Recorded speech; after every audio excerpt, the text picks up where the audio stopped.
Good morning. अपन start करते हैं आज क्वेश्चन नंबर 88 से। अपन जो ये कोर्स कर रहे हैं ये दिस इज़ रिगार्डिंग कि कैसे अपन मेंस के सारे टॉपिक्स को अपन रिवाइज कर पाएँ, ठीक है। ज़्यादा से ज़्यादा टॉपिक्स जो है जो इम्पॉर्टेंट है मेंस के हिसाब से, मेंस के पेपर के हिसाब से वो सारे अपने कवर हो जाएँ, ठीक है। तो that is the purpose of this course. और इसी सेक्शन में अब अगला कोर्स है वेक्टर 3D का है। वेक्टर ए बी सी दे रखे हैं हमने को 3 नॉन कोप्लेनर यूनिट वेक्टर्स है ना, 3 नॉन कोप्लेनर यूनिट वेक्टर्स है such that angle between every pair of them is 60 degree. तो ए और बी के बीच का एंगल 60 है, बी और सी के बीच का एंगल 60 है, सी और ए के बीच का एंगल 60 सब में आपस में एंगल 60 है। और अपने को दे रखा है एक इक्वेशन जिसमें मेंशन्ड है a cross B plus B cross c है, p a q b r c. ये वाली पिक्चर अपनी देखी हुई है, अपन ने अपने चैप्टर्स में देखा है। P a q b r c ये क्या है, बेसिकली एक linear combination of a b c लिखा हुआ है ये, ठीक है। और लेफ्ट साइड तो सिंपली क्रॉस प्रोडक्ट करके लिखा हुआ है where p q r are scalars then the value of p square plus 2q² plus r square upon q square. भाई ये 2q² अपॉन क्यू स्क्वायर तो कितना हो जाएगा, 2 ही हो जाएगा। तो इसके बारे में तो आपको चिंता करनी नहीं है। तो लिखा है p square plus r square divided by q square और प्लस 2 है ना, ऐसा लिखा हुआ है, ठीक है भाई।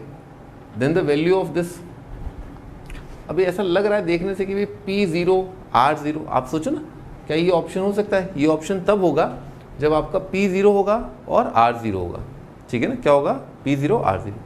तो बताओ भाई P और R दोनों एक साथ 0 हो सकते हैं क्या, एक बार सोच लो थोड़ा सा। मान लो P और R दोनों एक साथ 0 हो गए,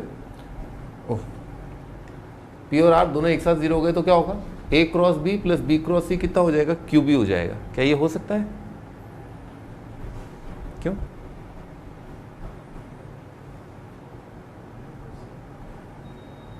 क्या P और R साइमल्टेनियसली 0 हो सकते हैं? क्या आगरा ऑप्शन इस सवाल का आंसर आ सकता है?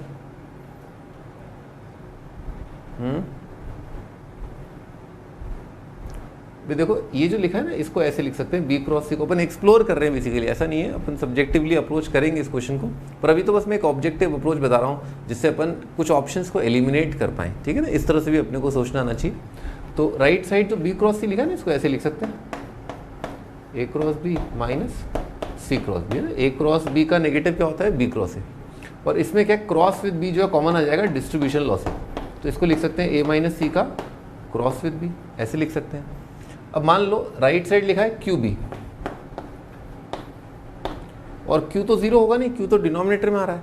तो क्यू अगर 0 नहीं है तो क्या बी वेक्टर का लेमडा टाइम्स क्या ए माइनस सी का क्रॉस विद बी के बराबर कभी हो सकता है क्या, नहीं हो सकता, क्योंकि b के साथ क्रॉस लेने का मतलब क्या होता है, b के परपेंडिकुलर वेक्टर। तो b के परपेंडिकुलर वेक्टर क्या b वेक्टर के डायरेक्शन में हो सकता है क्या, नहीं हो सकता, ठीक है। ये b के परपेंडिकुलर, लेफ्ट साइड क्या लिखा है b के परपेंडिकुलर वेक्टर, और राइट साइड क्या लिखा है b के डायरेक्शन में वेक्टर, विच इज़ इम्पॉसिबल। तो इसका मतलब आगरा ऑप्शन नहीं हो सकता, ठीक है। थोड़ा सा ज़रूर दिमाग रखें, एक कैलकुलेशन रखें सिंपली दिमाग में कि अगर आपका मेंस में जो 4 नंबर का सवाल है, ठीक है, और उसमें नेगेटिव कितना होता है, -1 मार्क, यानी कि 25% आपका क्या है, नेगेटिव। तो तुक्के मारने पर आपने अगर तुक्के मार दिए, ठीक है, तो आपका लगभग भाई प्रोबेबिलिटी क्या है, आपने 4 तुक्के मारे, 4 में से 1 सही हो गया, तो आपके नंबर कितने हो गए, पॉजिटिव हो गए ना। समझ में आ रही ना बात, इतनी मैथमेटिक्स तो आती है अपने को, ठीक है ना, कि 4 तुक्के मारे अपन ने और 1 तुक्का अपना सही हो गया, तो उसमें अपने को क्या नेट फ़ायदा ही हुआ उसमें, ठीक है। अब मान लो यहाँ पर है, तो यहाँ पर एक ऑप्शन आपने रिजेक्ट कर दिया, तो 3 में से तुक्के मारे तो भाई चांसेस बढ़ गए ना आपके, ठीक है। इस तरह से भी स्कोर अपन बढ़ा सकते हैं। अब अपन बाकी और कुछ मोटा मोटा देख करके नहीं बता पाएंगे।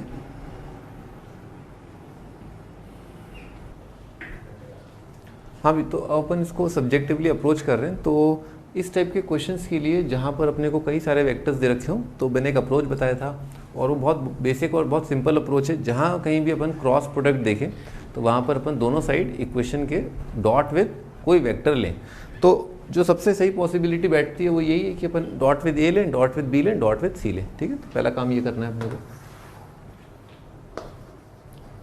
Dot with A both sides, दोनों साइड अपन ने डॉट विद ए लिया। तो जैसे ये लिखा हुआ है ए का cross with b plus b का cross with c is equal to p a plus q b plus r c, दोनों साइड ए के साथ डॉट ले लीजिए, ए का dot with this is equal to a का डॉट विद दिस, ठीक है ऐसा है।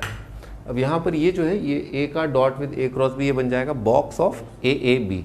तो बॉक्स में अगर दो वेक्टर जो है सेम होते हैं तो बॉक्स का वैल्यू कितना हो जाता है 0, और ये बन जाएगा जिस ऑर्डर में आप लेफ़्ट टू राइट देख रहे हैं उसी ऑर्डर में आप बॉक्स के अंदर के जो वेक्टर्स हैं उनको लिखते हैं, ठीक है। तो जैसे लेफ़्ट टू राइट अगर मैं देखूँ ए बी सी चल रहा है तो इसका मतलब a dot b cross C is same as box of a b c. अब क्योंकि मुझे ए बी सी में आपस में एंगल पता है तो ए डॉट ए तो खैर 1 हो जाएगा क्योंकि यूनिट वेक्टर है, तो 1 तो p इंटू 1 कितना हो जाएगा p, और ए डॉट बी मान लो जैसे ए डॉट बी लिखना है तो ए डॉट बी होगा मॉड ए जो कि बने मॉड बी और कॉस ऑफ 60 डिग्री, जो कि कॉस 60 कितना होता है हाफ, ठीक। तो ये यहाँ पर क्या बन रहा है q into a dot b, तो q into a dot b का मतलब क्या है q into 1/2। Similarly a dot c b क्या हो जाएगा सेम, क्योंकि आपस में एंगल हर एक के बीच में 60-60 है, तो ए डॉट सी बी अगर हाफ आ गया तो यहाँ पर पिक्चर बन जाएगी ऐसी। ओके, तो एक इक्वेशन आई अपने पास, और ये बेसिकली क्या है पी क्यू आर के बीच में एक रिलेशन है।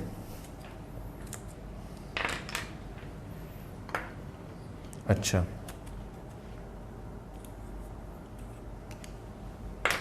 तो अपन इसको बोल देते हैं 1, है ना, इसको थोड़ा तमीज़ से बाद में लिख लेंगे, पर अभी एक रिलेशन आया है और अपन दोनों साइड जैसे डॉट विद ए लिया वैसे अपन डॉट विद ले लेते हैं बी, ठीक। तो दोनों साइड डॉट विद बी लिया तो क्या पिक्चर बनेगी बी का डॉट विद, और लेफ्ट साइड में लिखा है ए का cross with b plus b का cross with c is equal to b का dot with P multiplied by A vector Q multiplied by B vector plus are multiplied by C vector, ठीक है। तो b dot a cross b, इसमें देखो again box बनेगा, और box में left to right देखें अपन तो जो वेक्टर्स हैं वो क्या है बी ए बी। अब बी ए बी बॉक्स के अंदर दो वेक्टर रिपीट हो गए तो ये बॉक्स का वैल्यू कितना हो जाता है 0। अगेन बी बी सी, इसमें भी क्या है दो वेक्टर रिपीट हो गए तो इसका भी बॉक्स का वैल्यू कितना हो जाएगा 0। राइट साइड देखते हैं बी डॉट ए और ए डॉट बी एक ही चीज़ है, कितना आया था हाफ आया था, तो आ जाएगा p/2, बी डॉट बी कितना हो जाएगा 1, तो q मल्टीप्लाइड बाई 1 हो जाएगा q, और बी डॉट सी भी सिमिलरली क्योंकि एंगल 60 है तो आ जाएगा r/2। ये एक इंपॉर्टेंट रिलेशन है क्योंकि इसके जो लेफ्ट साइड में 0 है। अच्छा ठीक है भाई, अब एक काम और रहेगा डॉट विद सी, है ना, वो और काम लेके ख़त्म करते हैं इसको ना। डॉट विद सी, तो डॉट विद सी लिया तो आएगा सी का dot with A cross B plus B cross C is equal to C का dot with P multiplied by A vector Q multiplied by B vector plus are multiplied by C vector, ठीक। अब यहाँ पर अगर अपन appearance देखें तो left to right जो वेक्टर्स दिख रहे हैं उनका नाम है सी ए बी, तो डेफिनेटली ये हो जाएगा box of c a B.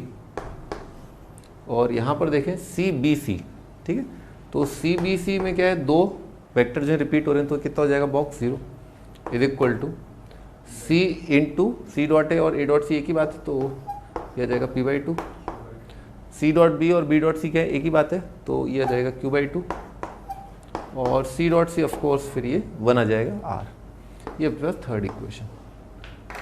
भाई इसके अलावा तो और कुछ दिमाग में आता नहीं कि अपन dot with a dot with b dot with c लें।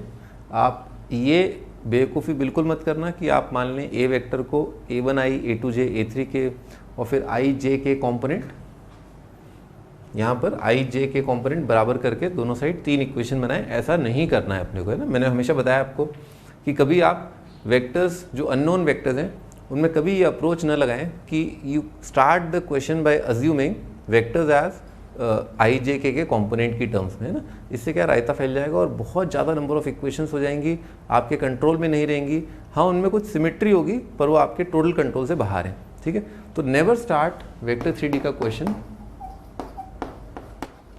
नेवर स्टार्ट बाय अज्यूमिंग इस तरह से कभी अपने को वेक्टर का सवाल नहीं करना चाहिए, ठीक है ना। a1i a2j a3 के इस तरह से कभी सवाल को नहीं करना होता है। हाँ अगर मजबूरी है तो कोई बात नहीं, मतलब लेकिन कोई भी प्रोफाइल जो है वो आपको ये सजेस्ट नहीं करेगा कि वेक्टर आप ऐसे स्टार्ट करें। ठीक है, अपन इनको सोचते हैं थोड़ा।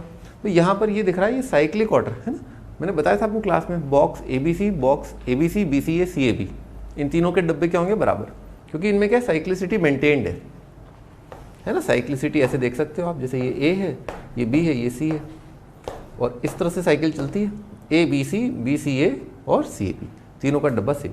तो ये डब्बा और ये डब्बा क्या है, सेम है। तो अगर ये दोनों सेम है तो इनके RHS जो हैं वो भी क्या होंगे, सेम। तो अपन ऐसा करते हैं, इसको और इसको बराबर कर देते हैं।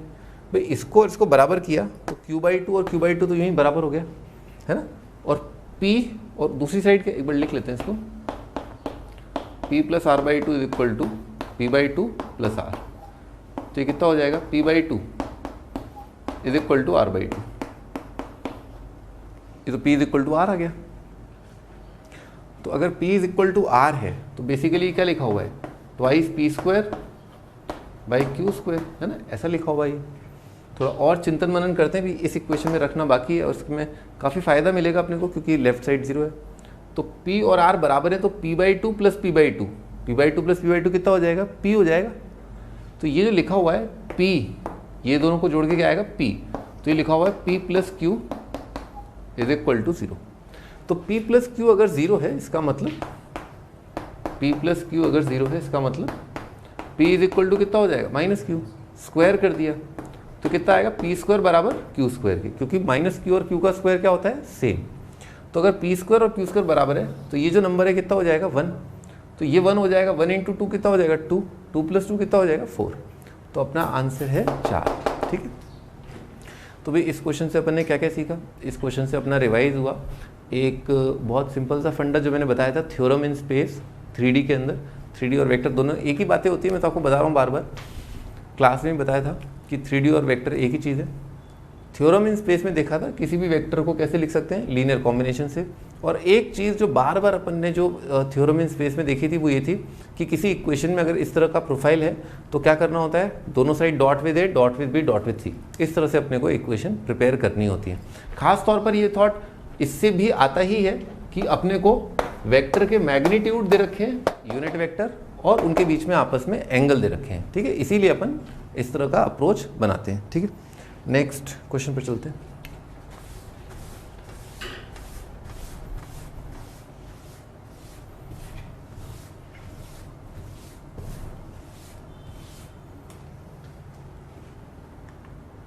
नेक्स्ट क्वेश्चन जो है वो हाइट्स एंड डिस्टेंस से लिया है मैंने।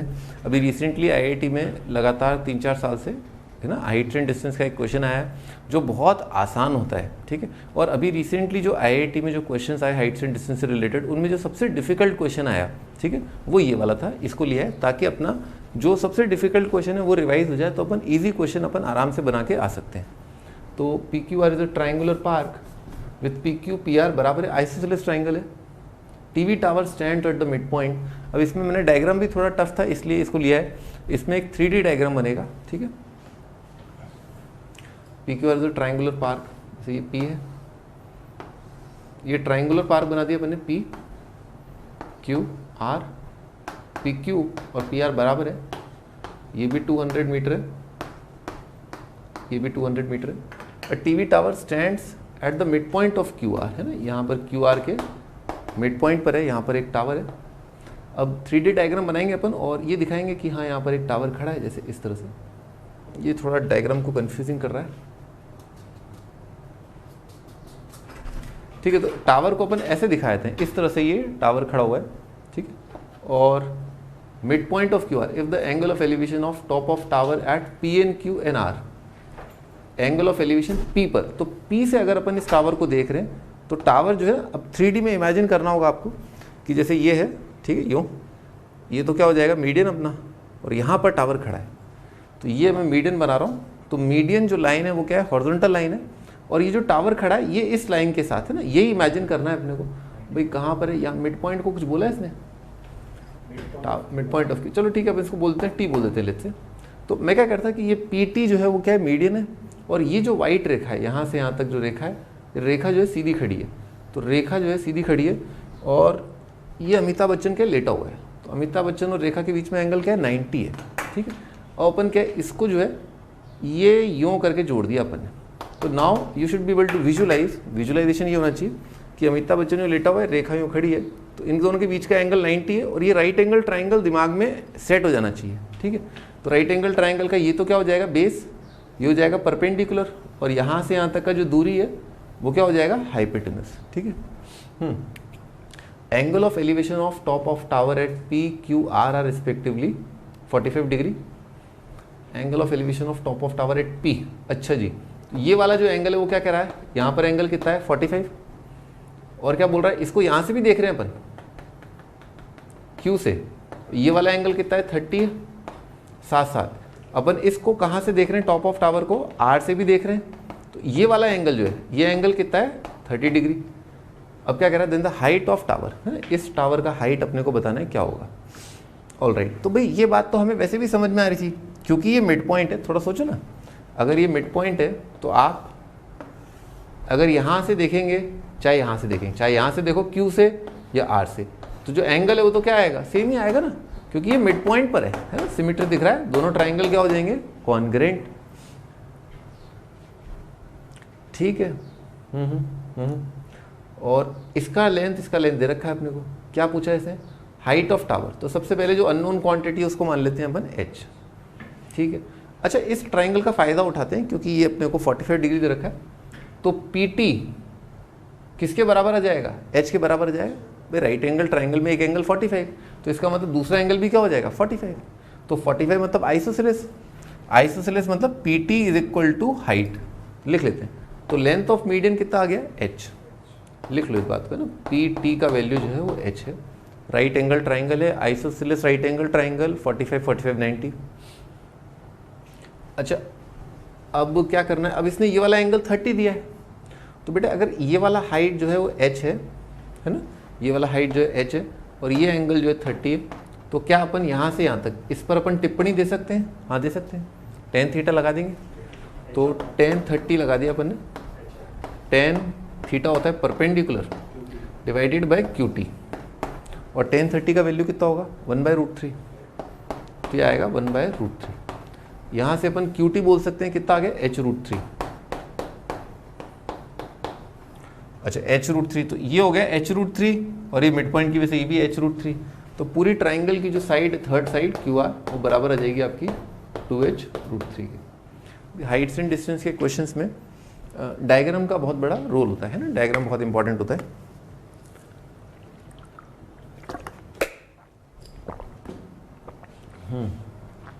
तो QR आ गया अपना 2h√3। अच्छा हाँ भाई, अब बताओ, तुम बताओ क्या करें हम।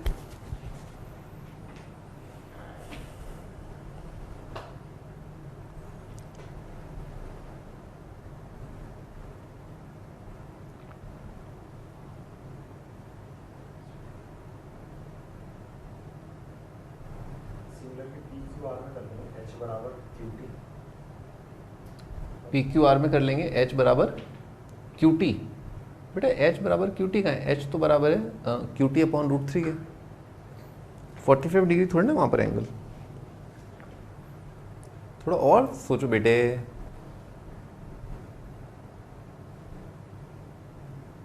जल्दी जल्दी सोचो बेटे। देखो बेटे, ट्राइंगल में ना, ट्राइंगल में एक साइड दे रखी है, एक और साइड दे रखी है, और ये साइड भी दे रखी है, और मीडियन कितना आ गया h, ठीक है ना, PT कितना है h है। तो ट्राइंगल की साइड्स और मीडियन में कनेक्शन होता है, एक फॉर्मूला होता है जो मैंने पढ़ाया था आपको कि मीडियन का length in terms of side length of triangle क्या होता है बेटे, बताओ बेटे, जल्दी बताओ बेटे, लिख लो है ना। लेंथ ऑफ मीडियन, इसका मतलब क्या, वर्टेक्स A से पास होने वाला है ना, इसको A कर लेते हैं। साइड लेंथ A पर ड्रॉ करने वाला बोल लो, चाहे वर्टेक्स A से पास होने वाला। बोलो महारथी बोलो, मौन व्रत तोड़ो। क्या PQ?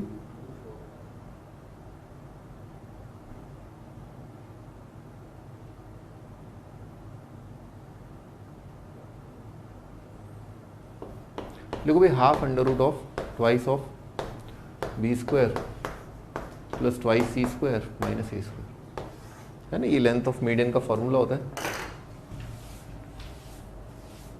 प्रभु ये जरूर ध्यान रखना, 4 times l a square l b square plus l c square, है ना, ये बहुत इंपॉर्टेंट आइडेंटिटी, ये बराबर होता है 3 times a square plus b square plus c square, है ना, ये काफ़ी इंपॉर्टेंट है।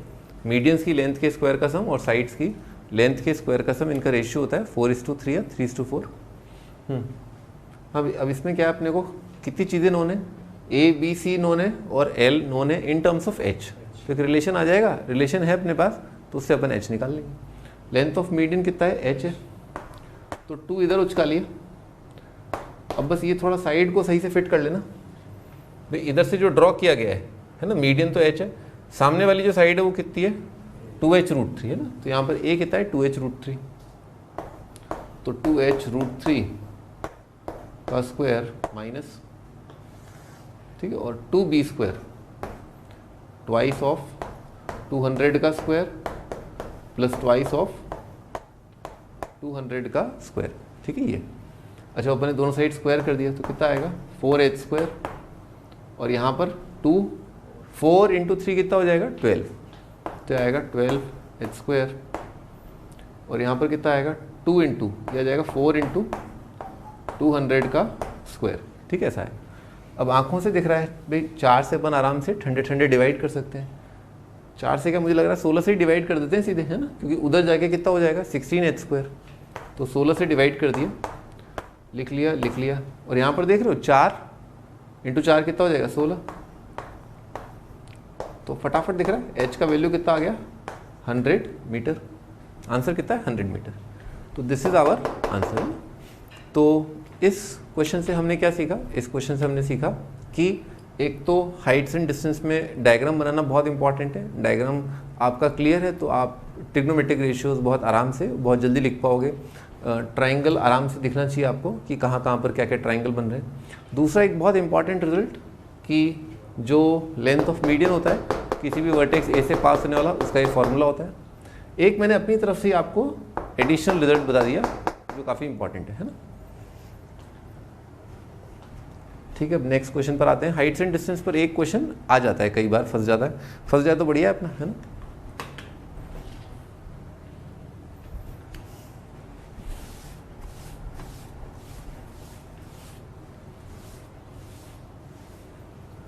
The upper 3/4 portion of a vertical pole subtends an angle of tan inverse 3/5 at a point in the horizontal plane through its foot and at a distance of 40 meter from the foot.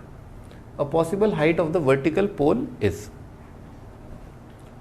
जैसे मान लो ये है 3/4 of vertical pole, तो ये मान लो h है, ठीक है। अब इसने क्या बोला है, द अपर 3/4 मतलब ऊपर वाला 3/4 पार्ट, तो ऊपर की तरफ मान लेते हैं यहाँ तक का पार्ट है, जो ऊपर की तरफ जो है 3/4 पार्ट ऑफ h है, तो ऑटोमेटिकली अंडरस्टूड है कि जो रिमेनिंग हो जाएगा वो हो जाएगा क्वार्टर पार्ट ऑफ h या h/4। अब क्या कह रहा है, subtends an angle this at a point in horizontal plane through its foot, तो ये अपन ने हॉरिजॉन्टल प्लेन फुट से पास होने वाला बना दिया, और at a distance of 40 metre 40 metre की दूरी पर फुट से, है ना, ये फुट है। और अब क्या कह रहा है, पॉसिबल हाइट, यहां से अपन ने देखा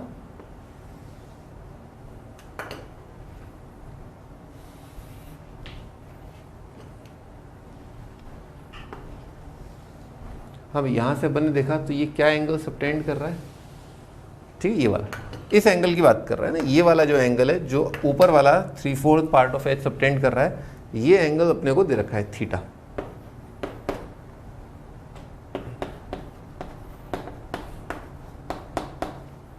ठीक है बालक, अब ये पूछ रहा है possible height of the vertical pole, इसकी पॉसिबल हाइट अपने को बतानी, ठीक है। तो थोड़ा सा ये ध्यान रखना कि आंसर में जब भी एम्बिग्विटी आती है, जब भी कन्फ्यूजन होता है कि ये आंसर हो सकता है, ये आंसर नहीं हो सकता, तो हमेशा ट्राइंगल के बारे में थोड़ा सोचो कि ये एंगल जो है कितना है। मैंने आपको बताया था क्लास में tan इनवर्स 4/3 है ना, tan इनवर्स 3/5, इसका अंदाज़ा रखो, ये एक्यूट एंगल है ना। ये एंगल क्या होगा, 45 से कम होगा, क्योंकि tan थीटा क्या है 1 से कम, तो थीटा क्या है 45 से कम। तो थोड़ा सा दिमाग में रखना कि ये एंगल इतना है, ये वाला एंगल भी फिर क्या हो जाएगा, एक्यूट हो जाएगा। तो अगर ये एक्यूट है तो ये अगर 40 है, ठीक है, तो ये कितना होगा, थोड़ा सा सोच लेना, है ना। चलो अपन एक्चुअल मैथमेटिक्स पर आते हैं। Possible height of the vertical pole, तो मान लो ये एंगल अल्फा है, हाँ भाई लिखवाओ मैथमेटिक्स। हाँ बोलो। टेन अल्फा बराबर ये तो क्या हो जाएगा, परपेंडिकुलर डिवाइडेड बाय बेस। तो h/4 तो परपेंडिकुलर डिवाइडेड बाय 40, तो कितना हो जाएगा h/160। ठीक है। दूसरा रिलेशन क्या है, tangent of theta plus alpha. ठीक है। और ये कितना हो जाएगा, टोटल h/40। और tan of a plus b का फॉर्मूला क्या होगा, tan a plus tan b divided by 1 minus tan a multiplied by tan b. अच्छा, तो अपने को एक वैल्यू दे रखा है इसने, अगर थीटा अगर टेन इनवर्स 3/5 है तो यहाँ से अपन कह सकते हैं इजीली कि टेन थीटा कितना होगा 3/5। ये वैल्यू यहाँ पर पटक देते हैं, तो यार है h/40 इज इक्वल टू, और टेन अल्फा की वैल्यू भी पटक देते हैं, है ना। तो टेन थीटा तो कितना है अपना 3/5, और टेन अल्फा का वैल्यू कितना है h/160 upon 1 minus 3/5 into h/160। ठीक है। तो मल्टीप्लाई कर देते हैं अपन 160 इंटू 5 से, या 160 से मल्टीप्लाई कर दो। 5 और 160 का तो एलसीएम कितना आएगा, 5 और 160 का एलसीएम कितना आएगा 160, तो आएगा h/40 is equal to 5 into क्या कर दें अपन 32 into 3 96 plus h divided bye, और अपॉन आ रहा है 160, और 5 इंटू 160 कितना जाएगा 32, तो आएगा 3200 320 आएगा। 16/5 तो क्या आएगा 80 आएगा ना, 80 और 0 और minus 3h divided by 160 multiplied by 5। 160 काट दिया अपने। अच्छा भाई h/40 is equal to 96 plus h divided by, भाई ये 5 और है ना, 5 को अपन ऊपर उछका लेते हैं, और डिवाइडेड बाय कितना आ रहा है 800 माइनस 3h 5, भाई 40 इंटू इधर कर देते हैं अपन, तो ये आएगा 800 minus 3h multiplied by h is equal to, ये आ जाएगा 200 मल्टीप्लाइड बाय 96 प्लस h। ठीक है यार है भाई, ये तो थोड़ा डरावना सा बन रहा है ना, क्वाड्रेटिक बन रहा है। एक बार ऑप्शन चेक कर लेते हैं, क्योंकि ऑप्शन तो मैं किसी भी टाइम पर चेक कर सकता हूँ। तो 96 प्लस h, चलो ठीक है क्वाड्रेटिक ही बनाते हैं अभी। तो कितना आ गया 3h², भाई 800h और 200h में कितना आ जाएगा 600h। ठीक है, और 600h क्या आएगा राइट साइड आएगा 600h, और कितना आएगा दिस इंटू दिस, तो 200 multiplied by 96 is equal to 0। भाई इसको क्या करें अपन 3 से डिवाइड कर दें, है ना, आराम से हो रहा है 3 से डिवाइड, 200 इंटू h, और 3 से डिवाइड किया तो 3 से डिवाइड करके यहाँ पर कितना आएगा 32 2 का कितना आ जाएगा 6400 इज इक्वल टू 0। ठीक है।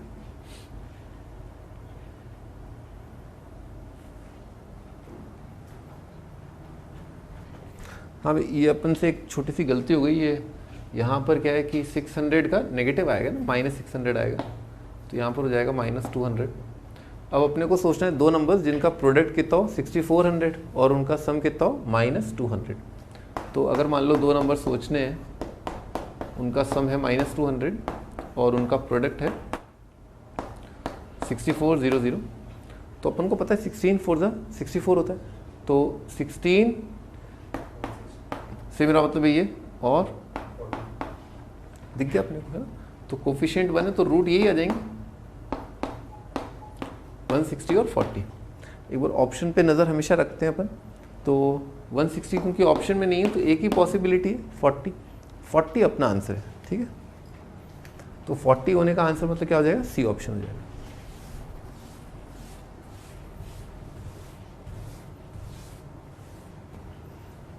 ध्यान रखना, बिल्कुल इजी क्वेश्चन आए ऐसा ज़रूरी नहीं है, ठीक है ना। क्वेश्चन ठीक ठाक लेवल के आएंगे, हाइट्स एंड डिस्टेंस है, पर वो उसमें थोड़ा सा लेंदी कर देते हैं। Next question, the mode of the following frequency distribution is. तो भाई मोड निकालना है, मोड के फॉर्मूले अपने को पता ही है, ठीक है ना, पता है ना अपने को। बताओ भाई मोड कैसे निकालते हैं। अच्छा पहले तो बताओ ये कंटिन्यूस है या नहीं है, नहीं है ना, तो पहले कंटिन्यूस बनाना पड़ेगा। कंटिन्यूस बनाने के लिए क्या करते हैं, कोई भी एक का लोअर ले लो और से पीछे वाले का अपर ले लो और उन दोनों का डिफरेंस देख लो, 11 माइनस 10, और उसको क्या करो 2 से डिवाइड कर लो। लोअर माइनस अपर अपॉन 2, ये कितना हो गया 0.5। अब आप क्या करो 0.5 जो है इसमें तो क्या करेंगे अपन ऐड, और इसमें क्या करेंगे सब्ट्रैक्ट, तो उससे क्या है वो कंटिन्यूस बन जाएंगे। तो दोबारा एक बार लिख लेते हैं इसको क्लास को।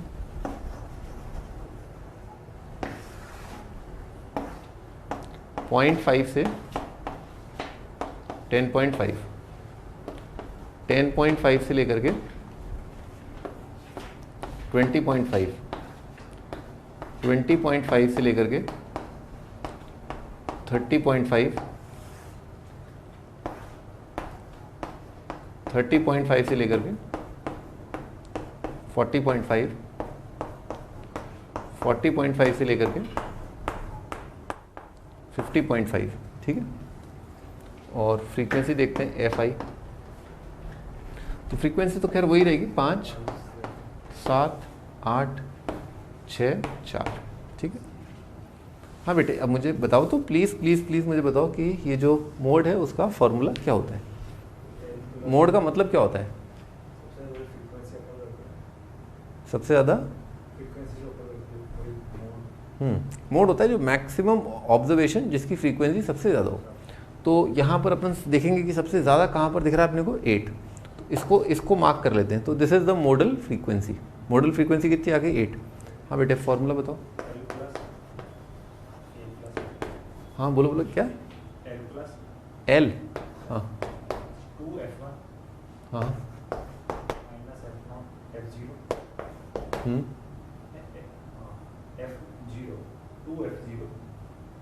2f0, 2f1 minus 2f0,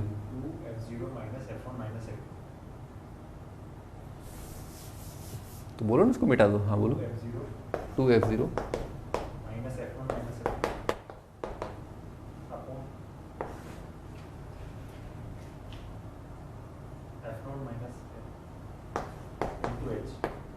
f0 minus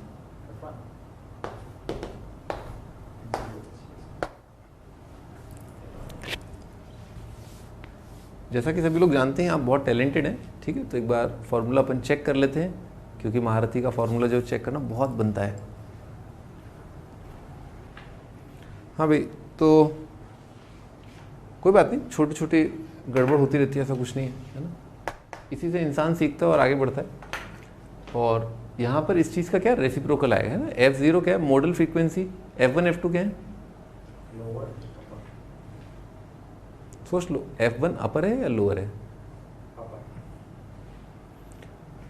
भाई। f1 जो है लोअर है और f2 जो है अपर है, ठीक है ना। तो L बताओ बेटा क्या होगा L 20.5, ठीक है, प्लस H का वैल्यू कितना है 10। इसका रेसिप्रोकल लिखना है, तो मॉडल फ्रीक्वेंसी माइनस क्या करना है तो बताओ मॉडल फ्रीक्वेंसी कितनी है minus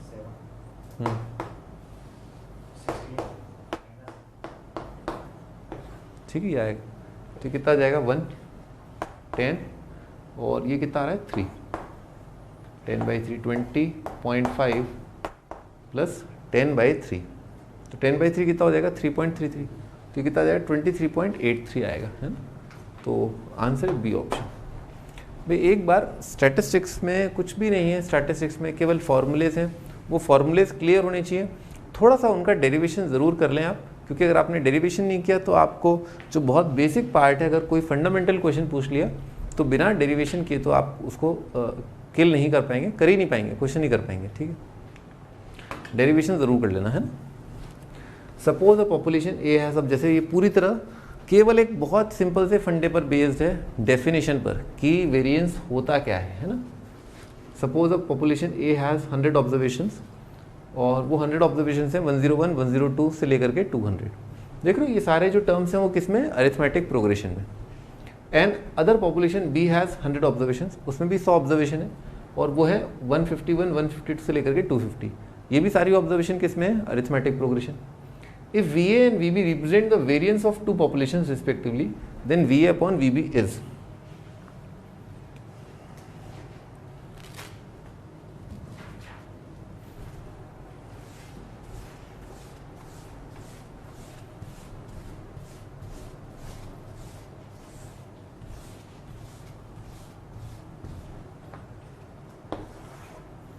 we A upon V B अपने को बताना है। तो बेटा वी ए का मतलब क्या होता है, उसका फॉर्मूला बताओ, वी का क्या होता है?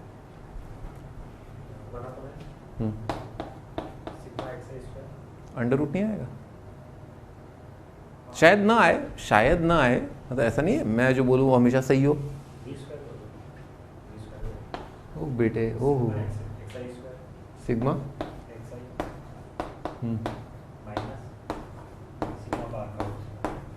ठीक है, ये होता है, ये वेरिएंस का फॉर्मूला होता है। या अगर अपन ऐसे देखें तो ऐसे भी लिख सकते हैं इसको, sigma x i minus x bar का स्क्वायर और डिवाइडेड बाय एन। ठीक है, अंडर रूट ले लोगे तो क्या आ जाता है, स्टैंडर्ड डिवीजन आ जाता है। तो भाई अब इसमें अपने को ये सोचना है, हाँ भी तो बहुत बेसिक मीनिंग जो है जो वेरिएंस का होता है वो दैट इज दिस कि sigma x i minus x bar का whole square divided by n. अब इसी चीज़ से, केवल इस फील्ड से, इस फॉर्मूले की समझ से हम इस क्वेश्चन को 2 सेकंड में सॉल्व कर सकते हैं। 2 सेकंड भी नहीं लगेंगे। आप ये सोचें कि अगर मान लो आपको जो ऑब्जर्वेशंस दे रखी हैं they are at a same distance from each other, सभी के बीच का दूरी बराबर है, या यानी कि एक अरिथमेटिक प्रोग्रेशन, तो कोई भी ऑब्जर्वेशन जो लेंगे उसका जो मीन से दूरी होगा, ठीक है, वो क्या आएगा, लगातार चलेगा। जैसे d आएगा, 2d आएगा, 3d आएगा, 4d आएगा, और जो एवरेज से नीचे वाली ऑब्जर्वेशन हैं उनके लिए क्या आएगा, -d, -2d, -3d आएगा। तो ऊपर जो है ना a से तो फर्क पड़ा ही नहीं, वो तो केवल किस पर डिपेंड कर रहा है, d पर। ठीक है ना, ये जो क्वांटिटी है एक्स आई माइनस एक्स बार, ये किस पर डिपेंड कर रही है, it is only depending upon D, कि ऑब्जर्वेशन के बीच का दूरी कितना है। ठीक है, ये इस पर डिपेंड नहीं कर रहा कि ऑब्जर्वेशन स्टार्ट कहाँ से है और ख़त्म कहाँ से। हाँ, ये बात मैटर करेगी कि जो एन है वो कितना है। तो एन अपने को दे रखा है दोनों में कितना है, 100, 100, तो ये तो मैटर ही नहीं कर रहा, दोनों के लिए बराबर। और ऊपर वाली क्वांटिटी क्योंकि डी पर डिपेंडेंट है, और इस अरिथमेटिक प्रोग्रेशन का जो कॉमन डिफरेंस है और इस अरिथमेटिक प्रोग्रेशन का जो कॉमन डिफरेंस है वो सेम है, तो जो ये मसाला इकट्ठा होगा ना यहाँ पर ऊपर की तरफ, वो दोनों के लिए क्या होगा, सेम होगा। तो सेम होगा तो दोनों का वैल्यू कितना आएगा, सेम। दोनों अगर सेम तो दोनों को डिवाइड करें कितना आ जाएगा, 1 आ जाएगा। ठीक है, आपको इंडिविजुअली कैलकुलेट करने की ज़रूरत नहीं है। अगर एक ही, तो इससे अपने को एक पैटर्न, एक प्रोफाइल अपने को समझ में आया कि अगर ऑब्जर्वेशन सेम है और कॉमन डिफरेंस जो है वो सेम है, ऑब्जर्वेशंस अगर एपी में है और उनका कॉमन डिफरेंस सेम है और नंबर ऑफ ऑब्जर्वेशन सेम है, तो फिर उनका जो वेरिएंस है वो क्या होगा, सेम आएगा। स्टैंडर्ड डिवीजन क्या आएगा, सेम आएगा। नेक्स्ट क्वेश्चन पर आते हैं। तो छोटे छोटे क्वेश्चन है, मैथमेटिकल रीजनिंग और वो दूसरा वाला क्या होता है, मैथमेटिकल रीजनिंग और स्टैटिस्टिक्स। हाँ, स्टैट्स वाले काफ़ी छोटे क्वेश्चन होते हैं।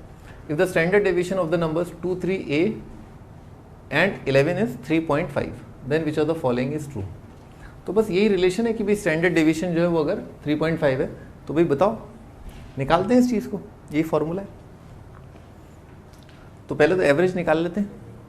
तो एवरेज कितना होगा, 2 + 3 + a + 11, और क्योंकि 4 क्वांटिटी तो इनका एवरेज क्या हो जाएगा, /4, और बस ये एवरेज आ जाएगा। इसको लिख लेते हैं एक्स बार, थोड़ा सिंप्लीफाई कर लेते हैं।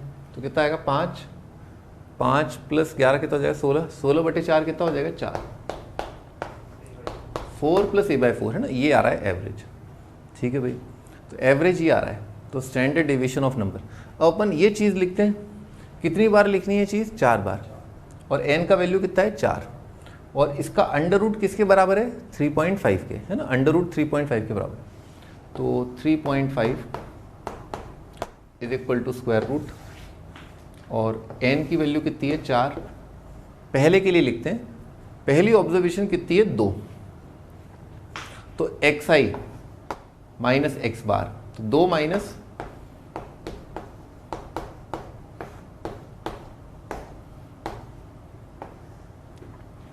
बहुत बड़ा लिखना पड़ेगा एक्चुअली इसमें।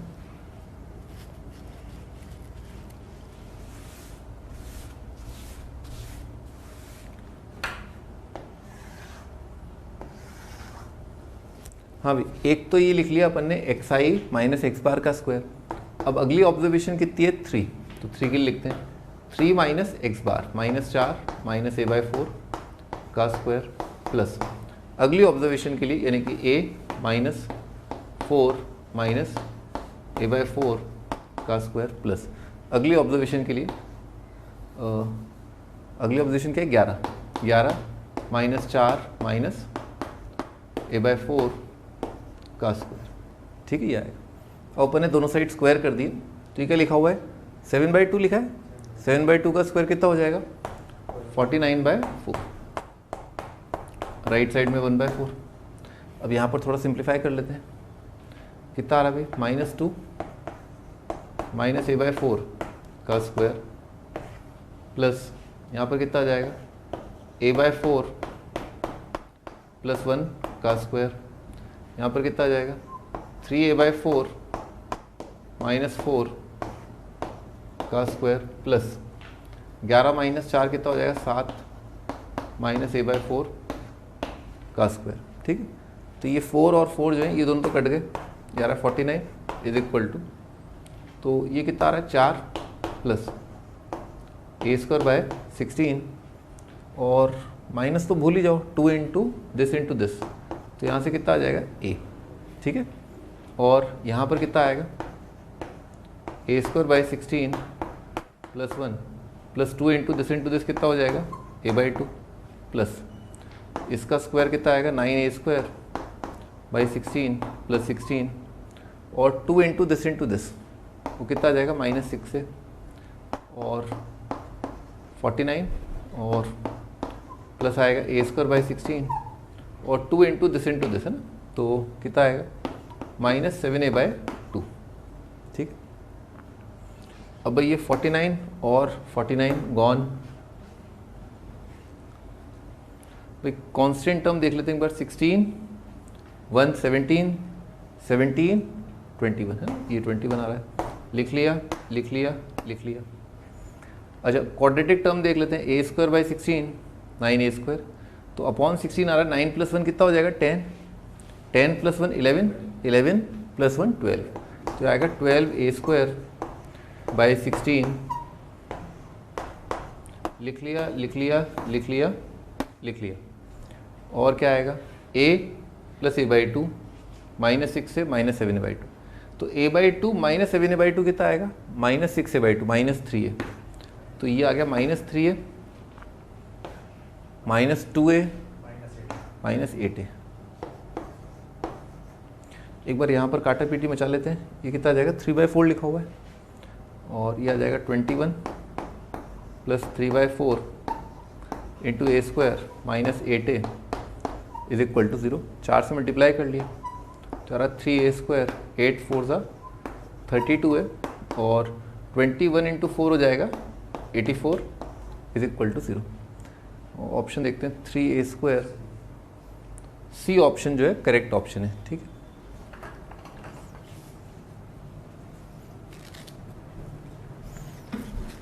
ठीक है भाई, तो ये इस फॉर्मूले से, इस क्वेश्चन से अपना स्टैंडर्ड डेविएशन का फॉर्मूला याद हो जाता है। वो फॉर्मूला होता है under root of sigma xi minus x bar का स्क्वायर डिवाइडेड बाय n। ठीक है, और एक और फॉर्मूला ये वाला। बाकी तुम्हें बाकी फॉर्मूले तो पता ही होंगे, जिसमें स्टेप डिवीजन वाली चीज़ यूज़ करके लाते हैं। उसका भी बता दो मेरे को एक बार, स्टेप डिवीजन वाला फॉर्मूला बताना।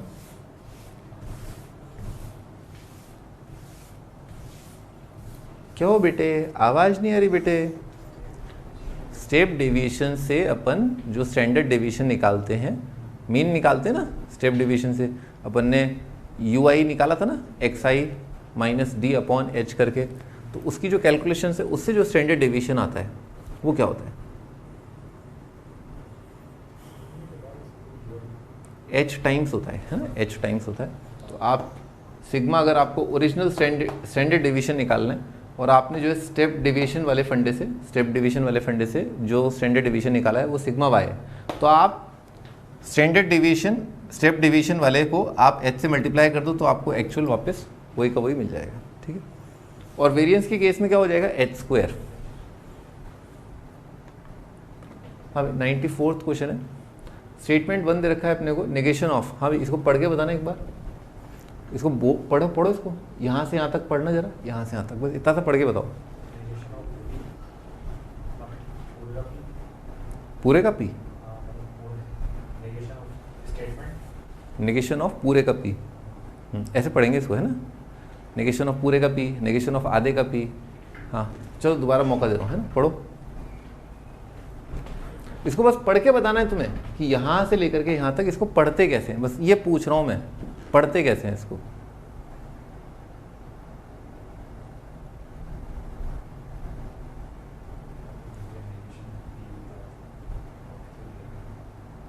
नहीं, इसको पढ़ते कैसे, इसको पढ़ोगे ना तुम, इस मैथमेटिक्स को पढ़ना है तुम्हें, पढ़ते कैसे हैं इसको।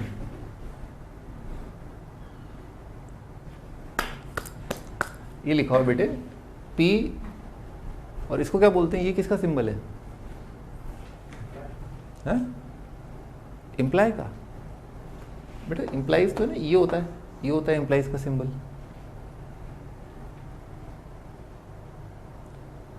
ये जो दोनों तरफ है ना, यो एरो बन रहा है कि तुम्हारे पास भी जाऊंगा और तुम्हारे पास भी जाऊंगा, ये किसका सिंबल है? दोनों के पास जाऊंगा, दोनों चाहिए, ये भी चाहिए वो भी चाहिए, ये किसका सिंबल है? अरे इफ एंड ओनली इफ का, मैथमेटिकली इक्विवेलेंस का। मैथमेटिकली इक्विवेलेंस का जो सिंबल होता है बेटे वो होता है ये होता है मैथमेटिकली इक्विवेलेंस का सिंबल। पर इसको अपन ये जो चैप्टर है मैथमेटिकल रीजनिंग, इसके अंदर इस सिंबल को अपन कैसे लिखते हैं? ऐसे लिखते हैं। ये और ये सेम है, बस मैथमेटिकल रीजनिंग में अपन इस सिंबल की जगह ये वाला सिंबल यूज करते हैं। अब पढ़ना जरा,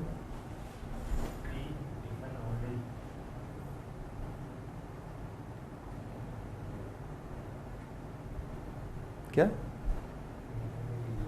मैथमेटिकल रीजनिंग ये लिखा है P if and only if negation Q के एंटायर का नेगेशन, ठीक है, इस पूरे स्टेटमेंट का बाहर की तरफ negation is equivalent to P if and only if Q। और ये लिखा है negation of P if and only if negation of Q, negation of entire P if and only if negation of Q is a tautology. Tautology क्या होता है बेटे? टुटोलॉजी क्या होता है? टुटोलॉजी क्या होता है? अच्छा, तो बेटे ये तो होता ही होता है कि कोई ना कोई स्टेटमेंट या तो ट्रू होगा या फॉल्स होगा। भाई मैथमेटिकल स्टेटमेंट जो चैप्टर था, मैथमेटिकल रीजनिंग जो चैप्टर था, उसको मैंने स्टार्ट ही ऐसे करवाया था कि कोई भी बात जो है या तो सच होगी या झूठ होगी, है ना। ये छक्के जो है हम पालते नहीं यहाँ पर मैथमेटिकल रीजनिंग में, ठीक है। तो बात जो है या तो सच होगी या गलत होगी, इसी बात को स्टेटमेंट कहते हैं। अगर कोई स्टेटमेंट पर आप ये टिप्पणी नहीं दे पा रहे कि ये सत्य है या असत्य है, तो हम उसको मैथमेटिकल स्टेटमेंट की कैटेगरी में रखते ही नहीं है, ठीक है। जैसे क्वेश्चन है, मुझसे शादी करोगी, तो ये वाली जो चीज़ है ना question, this is not a mathematical statement. All right, हाँ। तो टुटोलॉजी क्या होती है बेटे? टुटोलॉजी होती है ऑलवेज ट्रू। लिख लो बेटे, इसको इंपॉर्टेंट मार्क कर लो। टुटोलॉजी होती है ऑलवेज ट्रू, जो बात हमेशा सत्य हो वो टुटोलॉजी होती है। अच्छा, ट्रुथ टेबल तो पता ही होगा तुम्हें, ये जो इफ एंड ओनली वाला P if and only if Q, बेटा इसका ट्रुथ टेबल तो आना ही चाहिए। ये नहीं आता तो वो नहीं हो सकता। हाँ बताओ, इसका ट्रुथ टेबल वर्बली याद होना चाहिए भाई। ये कब ट्रू होता है? अच्छा चलो, ट्रुथ टेबल तो बनाना आता होगा ना, P Q। हाँ बेटे बनाना जरा P और Q का ट्रुथ टेबल। क्या क्या लिखूं यहाँ पर, क्या लिखूं? सब कुछ भूल गया। T बोलते रहो, आगे बोलो।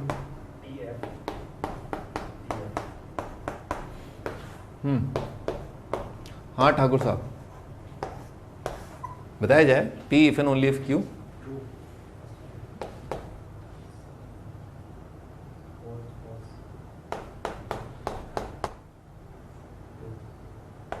यहाँ ट्रू आएगा, बस यही तो इंडिया मात खा जाती है। ट्रू ही आएगा बेटे, घबरा क्यों रहे हो, है ट्रू ही आएगा। अपने ऊपर तो तुम्हें भरोसा ही नहीं है, तुम्हें अपने से ज़्यादा मेरे ऊपर भरोसा होगा मेरे ख्याल से। खैर एनीवेज, वो काफ़ी लोगों को है। तो टॉटोलॉजी क्या होता है, विच इज़ ऑलवेज ट्रू, ठीक है। अब देखो दूर से ही अपने को दिख रहा है ना, ये बातें बहुत दूर से दिखनी चाहिए कि जो दो स्टेटमेंट हैं उनके अंदर जो इफ़ एंड ओनली वाला पार्ट है वो 2 बार तो ट्रू आता है और 2 बार फॉल्स आता है, ठीक। 2 बार तो टी आएगा, 2 बार एफ आएगा। अब आप इसकी बजाय है ना, अगर मान लो इसका भी टेबल बनाते हो, इसकी बजाय आप इसका भी टेबल बनाते हो, तो आप देखो तो क्या हो जाएगा भाई, यहाँ पर टी आएगा और नेगेशन ऑफ क्यू कितना हो जाएगा, एफ। तो टी एफ का कितना हो जाएगा, एफ आ जाएगा बेटे। और यहाँ पर टी और यहाँ पर नेगेशन क्यू कितना हो जाएगा, अभी लिख नहीं रहा हूँ, नेगेशन क्यू वैसे ही समझ में आ रहा है। यहाँ पर क्या आ जाएगा, टी, तो टी टी का कितना हो जाएगा बेटे, टी हो जाएगा बेटे। यहाँ पर क्या है, एफ और नेगेशन क्यू क्या हो जाएगा, एफ। एफ एफ का कितना हो जाएगा, टी हो जाएगा। और यहाँ पर एफ और यहाँ पर टी का कितना हो जाएगा, एफ हो जाएगा। तो ये बात दूर से दिखनी चाहिए कि इफ एंड ओनली इसमें कितने ट्रू कितने फॉल्स आते हैं, 2 ट्रू 2 फॉल्स। तो P और नेगेशन Q में भी कितने ट्रू कितने फॉल्स आएंगे, 2 ट्रू 2 फॉल्स। और फिर 2 ट्रू 2 फॉल्स के नेगेशन में कितने ट्रू कितने फॉल्स आ जाएंगे, अगेन 2 ट्रू 2 फॉल्स हो जाएंगे, क्योंकि ट्रू का नेगेशन क्या हो जाएगा, फॉल्स, फॉल्स का नेगेशन क्या हो जाएगा, ट्रू।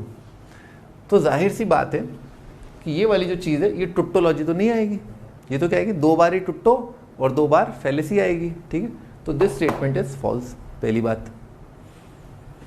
ऑप्शन देख लेते हैं थोड़ा सा। स्टेटमेंट 2 करेक्ट, इनकरेक्ट है। स्टेटमेंट 1 करेक्ट, 2 करेक्ट, ये तो गलती हो गया। Statement 2 correct, statement 2 is true, तो स्टेटमेंट 2 फॉल्स। तो एक ही ऑप्शन कह रहा है, हमें क्या है, हमने चालाकी करी और हमने टॉटोलॉजी जो है उसको बहुत अच्छे से पढ़ रखा था, समझ रखा था, और ये चीज़ अपने को बहुत क्लियर थी कि ये टोटोलॉजी नहीं आ सकती है ना, क्योंकि ये 2 ही बार ट्रू और 2 बार फॉल्स आएगी। तो इससे अपने पूरा सवाल कर लिया, पर अपन क्या है, पूरा रिवाइज कर रहे हैं ना, इसलिए अपन इसको भी देख लेते हैं कि ये और ये इक्विवेलेंट है कि नहीं है। हाँ बेटे, एक बार बता दो जरा P और Q का। एक तो ये तो लिखवा ही दो, ये तो कितना आएगा, T F F T। अब इसका नेगेशन लिखवा दो, negation of P, negation of Q। हाँ लिखवाना जरा, कितना आएगा, ट्रू। अब इन दोनों की ट्रुथ टेबल देख लो। 2 स्टेटमेंट इक्विवेलेंट कब कहलाते हैं, जब उनके ट्रुथ टेबल में सेम हो, है ना, दोनों के ट्रुथ टेबल कोइंसाइड कर जाए। तो हमने यहाँ पर देखा कि P if and only if Q और ये वाला जो ट्रुथ टेबल है, दोनों क्या है, आइडेंटिकल है इन एवरी सेंस। तो इन दोनों स्टेटमेंट्स को बोलेंगे मैथमेटिकली इक्विवेलेंट। तो इसका मतलब yes, first statement is correct और सेकंड जो तो फॉल्स है ही, ठीक है भाई। तो आंसर कितना हो जाएगा अपना, सी ऑप्शन अपना आंसर है, ठीक है भाई।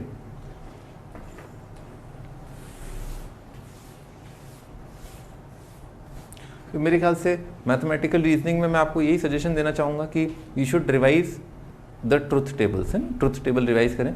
वैसे तो मैंने आपको जो पढ़ाया है, तो मैंने आपको 2 अप्रोच बताई है मैथमेटिकल जो रीजनिंग के क्वेश्चंस करने के लिए। एक सेट वाला जो फंडा है वो भी बताया था, अगर वो यूज़ कर सकते हैं। ऐसे यहाँ तो मौका नहीं है अपने पास सेट्स वाला फंडा लगाने का, जो डिस्ट्रीब्यूटिव लॉ है वगैरह वगैरह, तो यहाँ पर तो मौका नहीं मिला। लेकिन अगर मौका मिले तो ज़रूर आप प्रिपरेशन करते टाइम तो दोनों की ही अप्रोच जो है उसको यूज़ करके सॉल्व करें क्वेश्चंस को।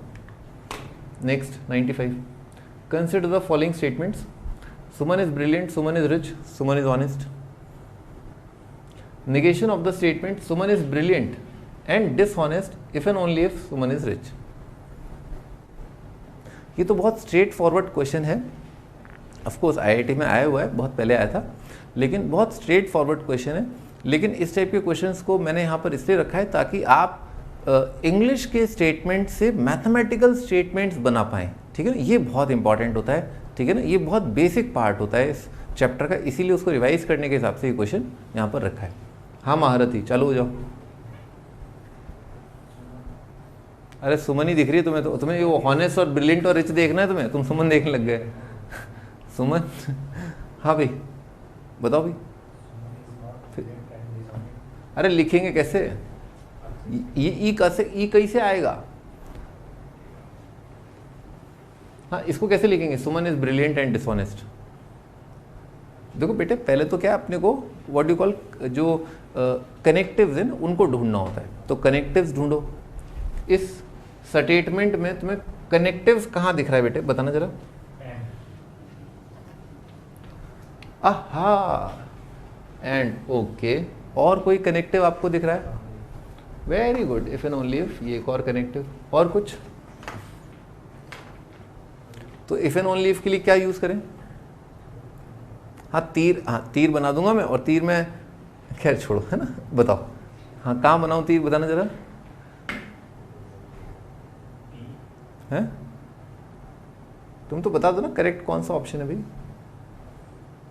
मेरे बेटे ये वाला जो स्टेटमेंट है ना, ये वाला ये जो एरो है, इसका मतलब क्या होवे है? एंड। सही बात है। चलो अब तो बताओ।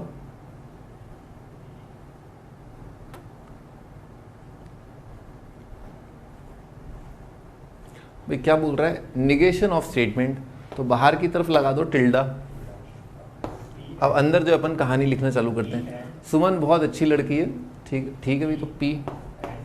और क्या बोल रहा है? एंड। तो एंड का कनेक्टिव क्या हो जाएगा? ये डिसऑनेस्ट। वो तो मेरे साथ तो वफादार थी, ठीक है। वो बोल रहे बेवफा है, तो बेवफा है तो क्या हो जाएगा? Negation of R. मुझे तो लगा वो दूसरी वाली बेवफा है, सुमन थोड़ी ना बेवफा थी। खैर चलो, ये है, ठीक है। अभी क्या कह रहा है? If and only if Suman is rich. तो यहां पर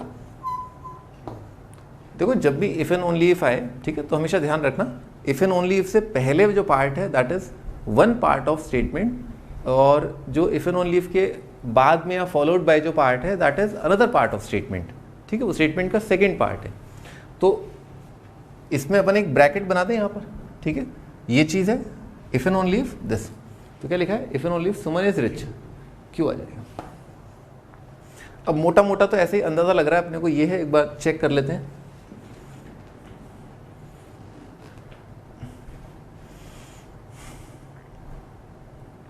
भाई बाहर की तरफ ब्रैकेट तो केवल इसी में बना हुआ है, और बाकी तो कोई कोरिलेशन मिल नहीं पा रहा। अच्छा बताओ, a if and only if b और b if and only if a, क्या ये दोनों अलग अलग है या सेम है? सेम है, पक्का लॉक कर दें? 5 करोड़ का सवाल है ये। सही, ये दोनों सेम है। तो यहाँ पर मैंने ये पाया कि ये वाला जो था ना, ये वाला जो था, ऑफ कोर्स यहाँ पर ब्रैकेट तो आएगा, मैंने भी समझा रहा था कि कनेक्टिव्स में if and only if connective से पीछे वाला जो पार्ट है दैट इज अ स्टेटमेंट, और क्योंकि ये पूरा स्टेटमेंट है तो यहाँ पर अपने को क्या लगाना चाहिए? ब्रैकेट। हाँ, मैं ये करता कि ये और ये बातें क्या है? सेम है। तो यहाँ पर अपन क्या कर सकते हैं? इस ऑप्शन पे मुझे शक हो रहा था, इसलिए तो tilde of Q if and only imply नहीं है, इफ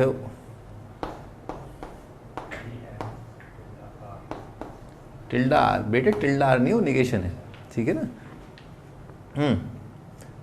तो क्या आ गया क्या अपना? हाँ आ गया, ठीक है, तो करेक्ट है। तो ऑप्शन क्या आ जाएगा? ए ऑप्शन आ जाएगा, ठीक है। ये बहुत सिंपल सा क्वेश्चन था, स्टेटमेंट बनाने थे, और आंसर भी, ऑप्शन भी बहुत सिंपल थे, इन द सेंस कि ऑप्शंस में उसने डायरेक्टली जो आपने बनाया वो एज इट इज उसने परोस के रख दिया। उसने आपको कंफ्यूज नहीं किया। वो ऐसा भी कर सकता था कि इसकी इक्विवेलेंट ट्रुथ टेबल दे सकता था, कुछ और ऐसा फैला देता, फैलावड़ा, Q एंड P और टिल्डा R, कुछ ऐसा कुछ फैलावड़ा। मतलब मैं एग्जांपल दे रहा हूँ आपको, इस टाइप का कुछ कर सकता था। तो आपको क्या करना पड़ता? फिर इसकी ट्रुथ टेबल बनानी पड़ती और इसकी ट्रुथ टेबल बनानी पड़ती, यानी कि चारों ऑप्शंस की ट्रुथ टेबल बना के आपको इससे कंपेयर करना होता, ठीक है। पर वो नहीं दिया उसने, अच्छा है। नेक्स्ट क्वेश्चन भाई, अब अपन ये जो आखिरी चैप्टर है मेरे ख्याल से शायद उस पर आ गए, कॉम्प्लेक्स है भाई। कॉम्प्लेक्स से क्या, कई बार मेंस में कम क्वेश्चन आते हैं, कई बार ज़्यादा भी क्वेश्चन आते हैं। एडवांस में तो डेफिनेटली काफ़ी अच्छे अमाउंट ऑफ क्वेश्चंस आ जाते हैं। तो भाई इसमें यहाँ पर क्वेश्चन है, alpha beta gamma are the roots of x³ minus 3x² plus 3x + 7 = 0। Omega is a complex cube root of unity. अच्छा जी, then alpha minus one upon beta minus one, beta minus one gamma minus one, gamma minus one upon alpha minus one. तो बेटा ये जो complex का जो chapter होता है मुझे बेहद ही पसंद है, क्योंकि ये सबसे ज़्यादा चीज़ें जो है उनको रिवाइज कराता है, ठीक है। इसीलिए मैंने भी इसको आखिरी में ही रखा कि सारे चैप्टर्स जो अपन कर लें तो कॉम्प्लेक्स जो है दोबारा से एक बार अपना कंप्लीट रिवीजन करा देगा। कंप्लीट रिवीजन इसलिए कराता है क्योंकि इसमें क्वाड्रेटिक भी आ जाता है, कोऑर्डिनेट ज्योमेट्री भी अच्छा खासा आ जाता है, और थोड़ा सा सीक्वेंस सीरीज आ जाता है, ठीक है। ट्रिग्नोमेट्री बहुत सारा अच्छा खासा आता है, फंक्शंस वगैरह आ जाता है, ठीक है। तो ये काफ़ी सारी चीज़ें जो हैं वो रिवाइज हो जाती हैं। हाँ भाई, क्वाड्रेटिक से इस चैप्टर का क्या कनेक्शन है, इस क्वेश्चन का क्या कनेक्शन है, इस शक्ल को देखो और बताओ क्वाड्रेटिक से इसका क्या कनेक्शन है।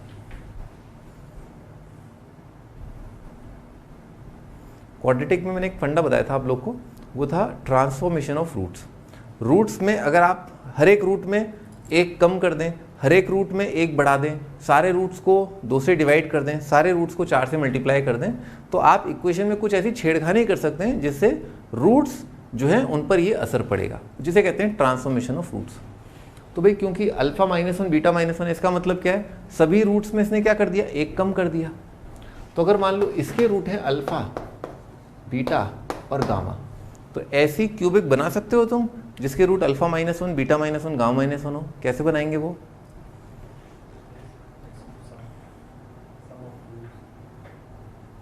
अरे रिप्लेस कर दें ना।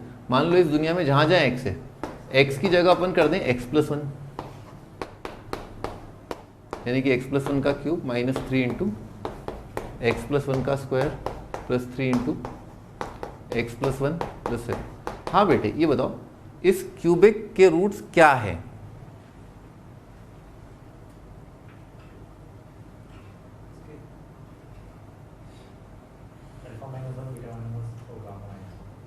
सही बात है, इसके रूट्स है alpha minus one beta minus one gamma minus one. शाबाश, तो ये बात आनी चाहिए दिमाग में, ठीक है। आप इस तरह से सवाल को सॉल्व कर सकते हैं, ठीक। और अगर इसके रूट हैं ये alpha minus one beta minus one gamma minus one, तो फिर अपन उसको सिंप्लीफाई कर सकते हैं, ठीक है। पर अभी फिलहाल अपन ऐसा करते हैं, इसी क्यूबिक को देख लो आप, चाहे इस क्यूबिक से चले जाओ चाहे इस क्यूबिक से चले जाओ, एक ही बात है, कोई फर्क नहीं पड़ रहा। मैं कह रहा हूँ एक और तस्वीर जो दिमाग में आती है वो ये कि x cube minus 3x square plus 3x, ये कुछ पैटर्न बन रहा है, किस में आता है ये,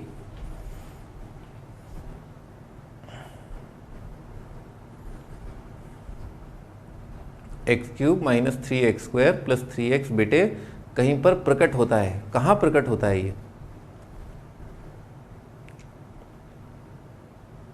बेटे, x माइनस वन के क्यूब में आता है ये, है ना। x माइनस वन के क्यूब के ये पहले 3 टर्म है ना, एक क्यूब माइनस, लिख करके देखो एक बार कितना आएगा, एक cube minus b cube minus 3ab into, दिख गया, minus 3x square plus 3x, बस माइनस वन की कमी है। तो यहाँ पर अपन क्या परफेक्ट क्यूब बना सकते हैं। यहाँ पर क्या करें, दोनों साइड अपन 8 सब्ट्रैक्ट कर दें, है ना, दोनों साइड 8 सब्ट्रैक्ट कर दिए,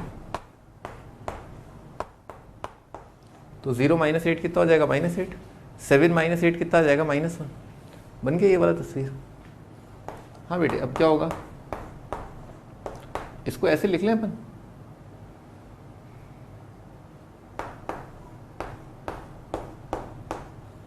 ठीक है, ऐसे लिख लिया अपन, या ऐसे लिख लो x minus one upon minus 2, कैसे भी सोच लो आप।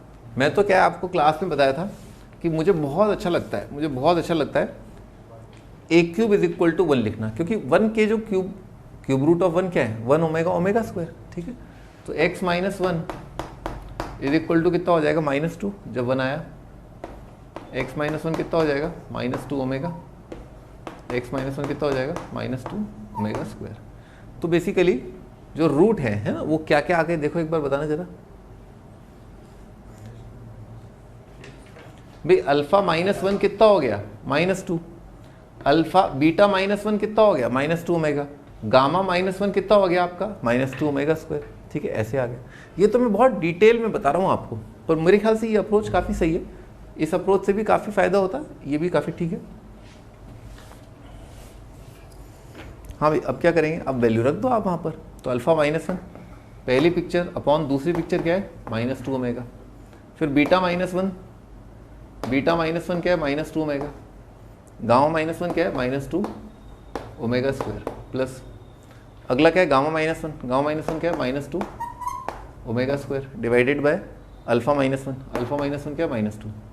तो ये कितना आ गया 1 ओमेगा प्लस ये कितना आ गया 1 ओमेगा प्लस ये कितना आ गया ओमेगा स्क्वायर, ऊपर नीचे ओमेगा से मल्टीप्लाई किया तो आएगा omega square plus omega square plus omega square, कितना हो गया 3 ओमेगा स्क्वायर। एक बार चेक कर लेना एक बार, 1 ओमेगा और ये कितना आ रहा था ओमेगा स्क्वायर, ठीक है, ओमेगा स्क्वायर 3 ओमेगा स्क्वायर, कहीं लिखा है 3 ओमेगा स्क्वायर, हाँ डी ऑप्शन है ना, तो डी ऑप्शन अपना आंसर है, ठीक है, डी ऑप्शन आ रहा है।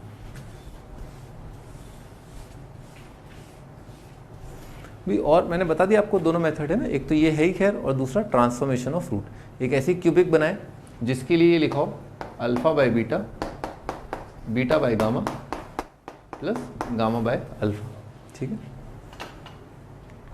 नेक्स्ट क्वेश्चन पर आते हैं। Number of values of z real और complex simultaneously satisfying the system of equations है। तो ये काफ़ी अच्छा क्वेश्चन है और इसमें भी क्वाड्रेटिक अपना थोड़ा रिवाइज होगा, थोड़ा कॉम्प्लेक्स भी मतलब, और इसमें कॉम्प्लेक्स का जो सबसे क्रूशियल पार्ट में मानता हूँ डी मॉर्विस थ्योरम, वो रिवाइज होगा इसमें, ठीक है। तो 1 + z² से लेकर के z की पावर 17 इज 0, ये क्या बन रहा है बेटे बताओ, ये चीज़ क्या होती है जीपी है ना, और ये वाली चीज़ भी क्या है जीपी है।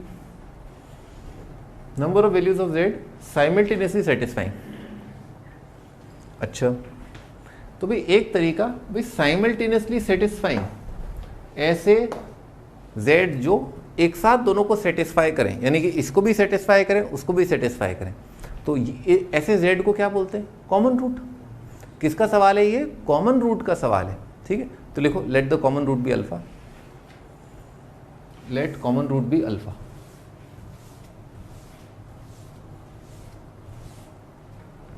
मान लेते हैं दोनों जो इक्वेशंस हैं उनमें जो कॉमन रूट है वो अल्फा है, या z मान लो, z ही चलने दो, ठीक है।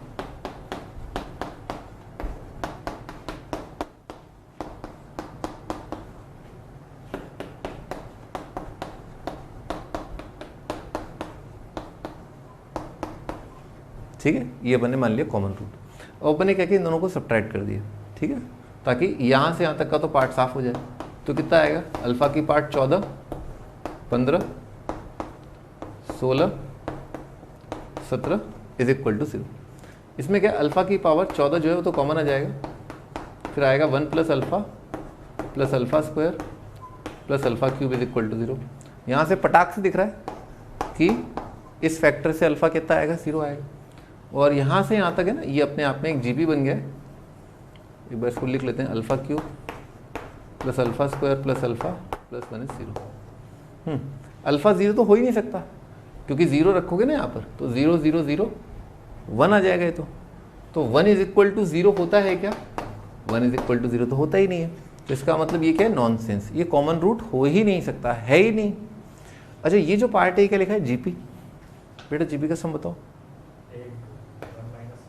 अरे तुम तो फॉर्मूला बताने लग जाते हो, फॉर्मूले को अप्लाई भी तो करो, है ना, ये आ जाएगा। और फिर आ जाएगा यहाँ से अल्फा की पावर 4 इज इक्वल टू 1। इसके रूट बताओ बेटे,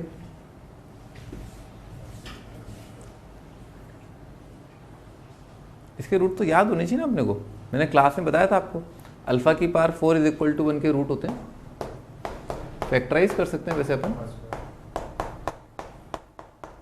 तो इसके रूट तो कितने हो जाएंगे 1 -1। बेटा इसका रूट क्या आएगा आयोटा माइनस आयोटा, तो कितने रूट आ गए 4। अच्छा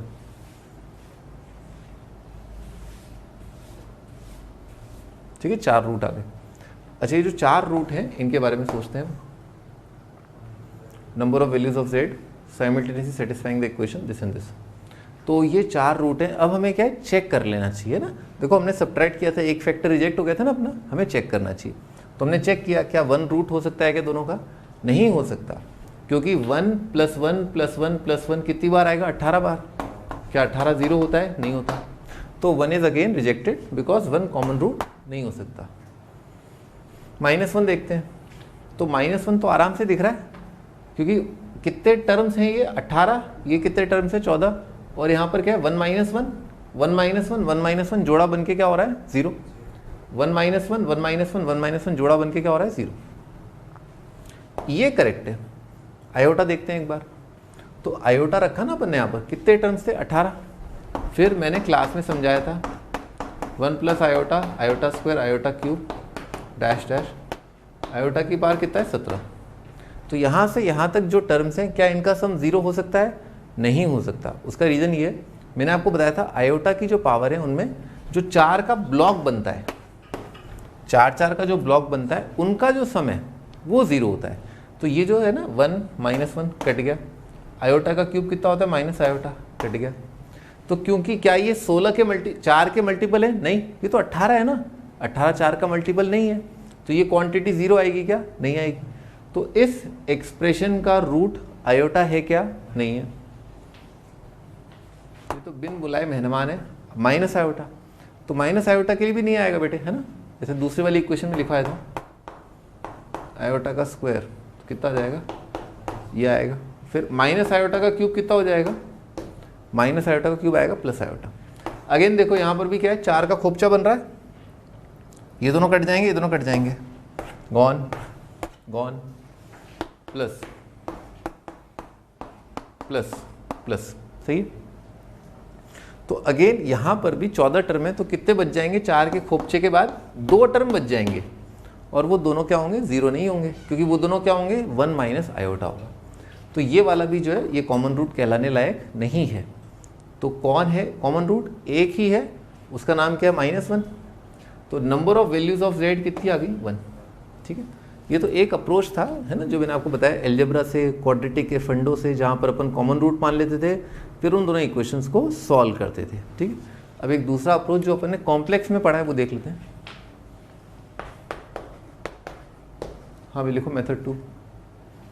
भाई ये जीपी है, तो ये कितना बन जाएगा, z की पावर 18 -1 अपॉन z - 1 इज 0।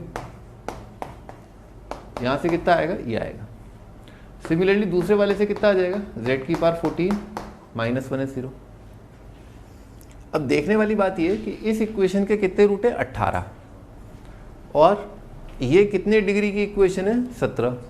तो क्या हुआ, एक रूट एडिशनल हो गया, और वो एडिशनल रूट मैंने क्लास में समझाया था तुम्हें कि इसका एक रूट क्या है 1 है, पर उसका रूट 1 है क्या, नहीं है। तो z की पावर 18 -1 एक्चुअली होता क्या है z - 1, समझ में आ रहा है, इसको उधर उचका के, ठीक है। कितना आएगा 1 प्लस z स्क्वायर से लेकर के z की पावर 17। समझ में आ गई बात। तो भाई इसके पास क्या है, एक एडिशनल रूट है, मतलब इसके जो रूट हैं वो इसके रूट तो हैं ही हैं, पर इसका जो रूट है वो एक एडिशनल है, उसका नाम क्या है 1, ठीक है। सिमिलरली z की पावर 14 -1 ये किसके बराबर आएगा, z - 1 multiplied by 1 plus z square से लेकर के z की पावर 13, ठीक। ओके, अब भाई DMT बताओ, DMT से इसके रूट लिखवाना जरा। बोलो, DMT से z की पावर 14 इज इक्वल टू 1 के रूट बताओ।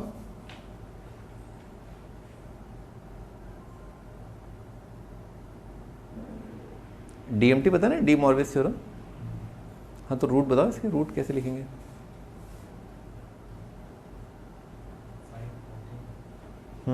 सिस थीटा आएगा ना, cis of 2n pi divided by 14, और n की जगह क्या रखेंगे 0 1 2 से लेकर के 13, ठीक है। इसी प्रकार से इस इक्वेशन के जो रूट हैं, है ना, वो कैसे लिखे जाएंगे, सिस ऑफ 2p पाई बोल देते हैं यहाँ पर, डिवाइडेड बाय 18, और p की जगह रखेंगे अपन 0 1 से लेकर के 17, ये 18 रूट। पर अपने को पता है कि 1 तो लेना नहीं है अपने को, तो यहाँ पर 1 किसके कॉरस्पॉन्डिंग आता है, सिर्फ 0 कितना होता है 1। तो आप 0 ना लें, क्योंकि मैंने समझा दिया आपको कि इसका रूट 1 नहीं लेना है अपने को, तो इसके रूट चाहिए, इसके रूट नहीं चाहिए। अब बाकी जो नंबर हैं 1 से लेकर के 13 वो आपको यहाँ रखने हैं, 1 से 17 वो यहाँ रखने हैं, और जब ये दोनों नंबर बराबर हो जाएंगे तो वही कहलाएगा कॉमन रूट। तो दोनों को बराबर करने के लिए हमें आँखों से दिख रहा है कि दोनों जो वेक्टर्स हैं वो क्या है, यूनिट वेक्टर। ये कॉम्प्लेक्स नंबर में बार बार मैंने रेफ़र किया था, मैं कॉम्प्लेक्स नंबर को वेक्टर की तरह ही समझता हूँ। पॉइंट को आपने ओरिजिन से जोड़ा, क्या बन गया, पोजीशन वेक्टर। तो दोनों का मैग्नीट्यूड कितना है, 1। सिस थीटा का मैग्नीट्यूड कितना होता है, 1। तो दो वेक्टर्स हैं, उनका मैग्नीट्यूड सेम है, अगर उनका आर्ग्यूमेंट या एम्पलीट्यूड भी सेम हो जाए तो फिर वो दोनों क्या हो जाएंगे, सेम। तो अपन दोनों का आर्ग्यूमेंट बराबर कर रहे हैं, तो 2n pi upon 14 is equal to 2p pi divided by 18। Pi pi gone, 2 gone, यहाँ से अपने को प्राप्त हुआ n upon p is equal to कितना आ जाएगा, 7/9। सही लिखा है बेटे। अब मुझे बताओ, हाँ अब बहुत ध्यान सुनना, n/p, n उठाना है यहाँ से, p उठाना है यहाँ से, n अपॉन p 7/9 लाना है, कैसे लाएंगे, आ सकता है क्या? कोई नंबर यहाँ से उठाया, कोई यहाँ से उठाया और आगे 7/9। तुम्हारे लिए मैं आसान कर देता हूँ।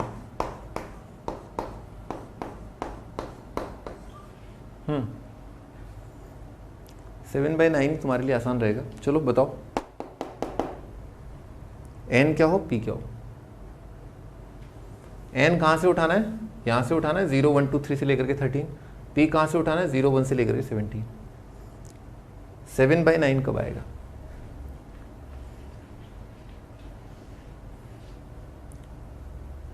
अरे बेवड़े, n को ले लेंगे अपन 7 और p को ले लेंगे 9, तो आ जाएगा ना 7/9। ठीक बात है ना भाई। अगर n/p 7/9 लेना है तो n और p इंटीजर है और यहाँ से उठाना है तो n ले लो 7, p ले लो 9। और कुछ हो सकता है n और p। 14/18 तो लेना ही नहीं है। और कोई पॉसिबिलिटी 21/27, ये भी नहीं लेना, क्योंकि कहाँ से लेना है, यहाँ से लेना है। तो एक ही संभावना उत्पन्न होती है कि n ले लिया जाए 7 और p ले लिया जाए 9। तो कितने रूट कॉमन आ गए, एक रूट कॉमन आ गया। जब आप n को यहाँ पर क्या लेंगे, 7 लेंगे, तो 7 लेके क्या बन रहा है, n 7 लेके देखो क्या बन रहा है बेटे, सिस पाई बन रहा है। सिस पाई कितना होता है, -1, तो कॉमन रूट आ गया -1। यहाँ पर p 9 लेकर के कितना आ जाएगा, सिस पाई -1 आ जाएगा। तो यही आ रहा है, -1 कॉमन रूट है। ठीक है, ठीक है भाई। तो अपन ने ये दो तरीकों से सॉल्व किया, एक DMT से और एक और। फिर मैंने आपको इसकी एक शॉर्ट ट्रिक और बताई थी कि जब भी इस तरह की इक्वेशन हो, है ना, इस तरह की इक्वेशन हो, तो इस तरह की, सॉरी, ये इक्वेशन और ये, तो मैंने आपको बताया था इन दोनों में जो कॉमन रूट है, ठीक है ना, जो कॉमन रूट है, नंबर ऑफ कॉमन रूट, वो क्या होता है, HCF ऑफ 14 एंड 18। तो कॉमन रूट कितने हैं, HCF और 14 और 18 कितना होगा बेटे, बताओ। हाईएस्ट कॉमन फैक्टर, वो सबसे बड़ा नंबर जिससे 14 और 18 दोनों डिवाइड हो रहे हो।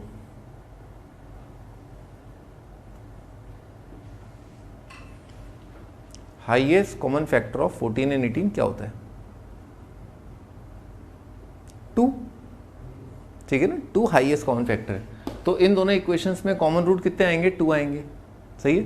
लेकिन मैंने बताया था कि भाई ये इक्वेशन और ये जो GP है दोनों अलग अलग है, तो कॉमन रूट में से एक रूट हटा देना, क्योंकि 1 जो है, 1 कॉमन रूट जो है वो हटा दो आप, बस कितने कॉमन रूट बच गए, 1।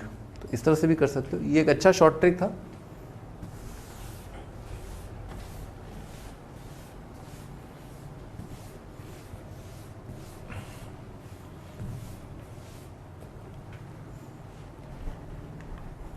हाँ भाई, अगला क्वेश्चन है Z1 and Z1 bar represent. अब ये जो क्वेश्चन है ये कोऑर्डिनेट ज्योमेट्री का भी है, कॉम्प्लेक्स का भी है, और काफ़ी अच्छा क्वेश्चन है, और थोड़ा सा ट्रिग्नोमेट्री वाला पार्ट भी इसमें इन्वॉल्व है, जो बहुत बेसिक ट्रिग्नोमेट्री होता है। Z1 and Z1 bar represent adjacent vertices of a regular polygon of n side, है ना, एक रेगुलर पॉलीगन है, n साइड है, with centre at origin and if imaginary part of Z1। बेटा ये वाली जो तस्वीर है ना, imaginary part of Z1 upon real part of Z1, ये क्या होता है? हाँ, ये y अपॉन एक्स लिखा हुआ है, और y अपॉन एक्स क्या देता है अपने को, एम्पलीट्यूड देता है। tan theta is y/x, amplitude आता है। अच्छा, कौन से एंगल का tan थीटा √2 - 1 होता है? एंगल क्या है जिसका tan थीटा होगा √2 - 1? 22.5, बिल्कुल, बहुत बढ़िया।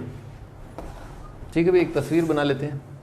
अच्छा, Z1 और Z1 बार, Z बार जो है किस तरह से प्लेस्ड होते हैं इन आर्गन्ड प्लेन। आर्गन डायग्राम पे Z और Z बार रखे हुए हैं, कहाँ कहाँ रखे होंगे, कैसे रखे होंगे? क्यों सेकंड और थर्ड नहीं हो सकते? हाँ, बेसिकली क्या होता है, Z बार जो है इमेज होता है Z का इन रियल एक्सिस, ठीक है ना, ऐसा होता है।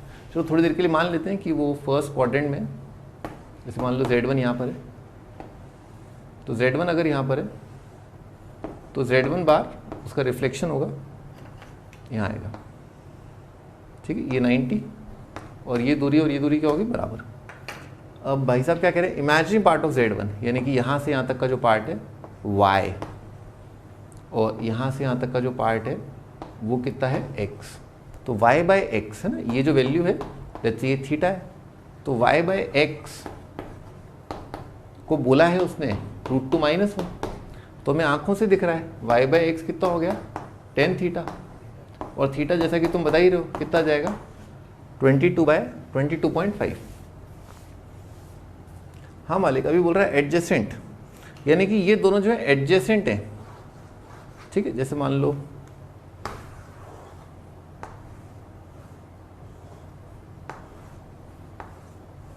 तो एडजेसेंट है, मतलब ये इस तरह से, तो बेटे ये वाला जो एंगल है ना, जो सेंटर पर ये कॉर्ड सबटेंड करता है, कोई भी रेगुलर पॉलीगन का जो कॉर्ड है वो जो सेंटर पर एंगल सबटेंड करता है वो क्या एंगल होता है?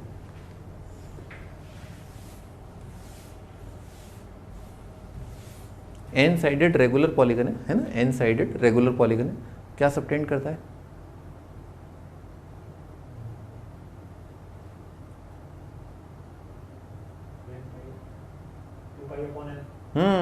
2π/n। टोटल एंगल कितना होता है 360, उसके एन टुकड़े कर दिए तो कितना हो जाएगा 2π/n।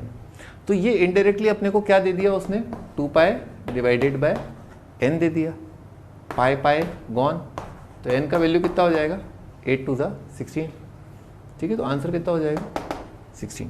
सी ऑप्शन जो है वो अपना आंसर है, ठीक है भाई। अगला क्वेश्चन देखते हैं।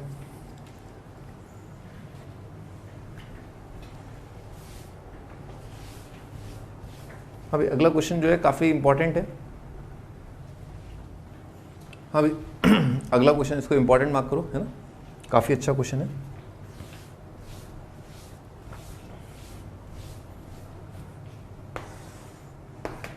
बच्चे कहें कई बार कुछ एक जो एलजेब्रा होता है, मुश्किल सा एलजेब्रा होता है, उसमें फंस के रह जाते हैं।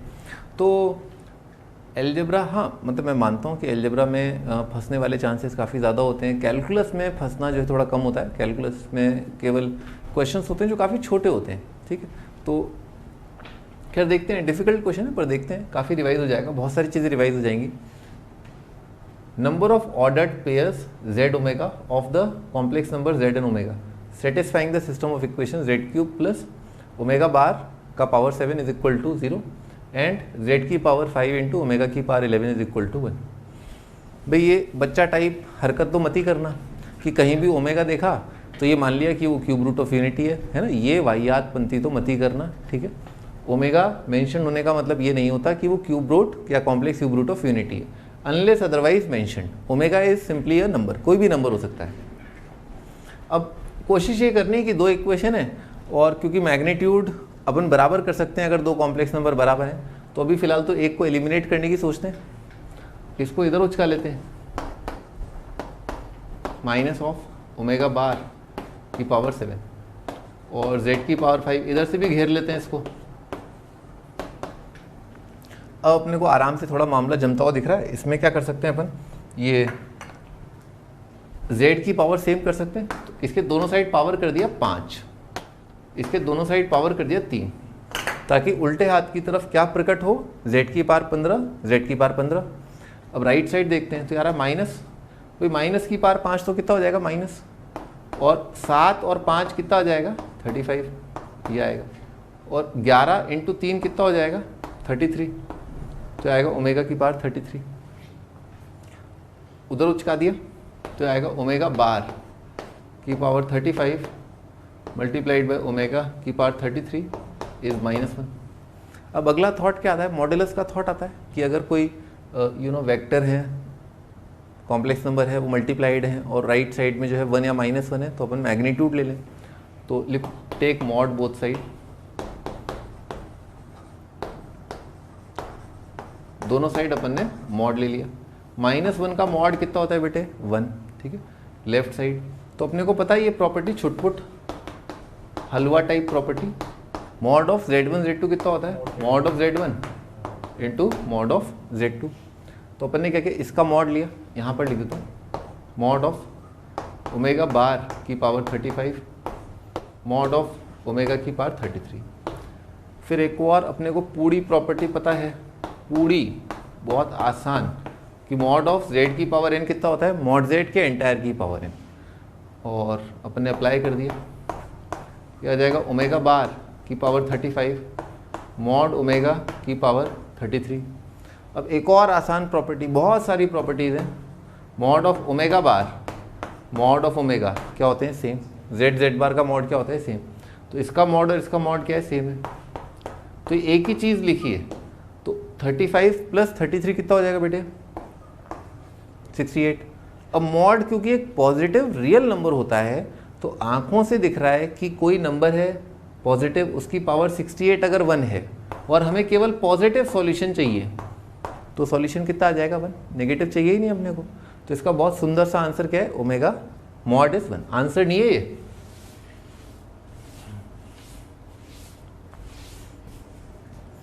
अच्छा ओके। तो ओमेगा जो है एक यूनिट वेक्टर है, उसका मैग्नीट्यूड 1 है। अब ये तो था यहाँ से अपना जो कार्यक्रम था मॉड लेने वाला, उससे अपन यहाँ पर पहुँचे, पर हमें बस इतना याद रखना है कि मॉड ओमेगा 1 है, ठीक है। अपन वापस यहाँ पर आते हैं जहाँ से अपन शायद ओमेगा निकाल पाएँ। तो बेटे अगर वेक्टर यूनिट वेक्टर है, तो यूनिट वेक्टर का बार क्या होता है, एक और प्रॉपर्टी मैंने बताया था कि ओमेगा ओमेगा बार, ठीक है, 1, मॉड 1 है, तो मॉड 1 है तो ओमेगा ओमेगा बार कितना होता है, मॉड ओमेगा का स्क्वायर ही तो होता है ना। तो ओमेगा ओमेगा बार 1 आने का मतलब क्या हो गया कि ओमेगा और ओमेगा बार एक दूसरे के क्या हो गए, रेसिप्रोकल। तो ओमेगा बार की जगह क्या लिख दूं मैं, 1/ओमेगा।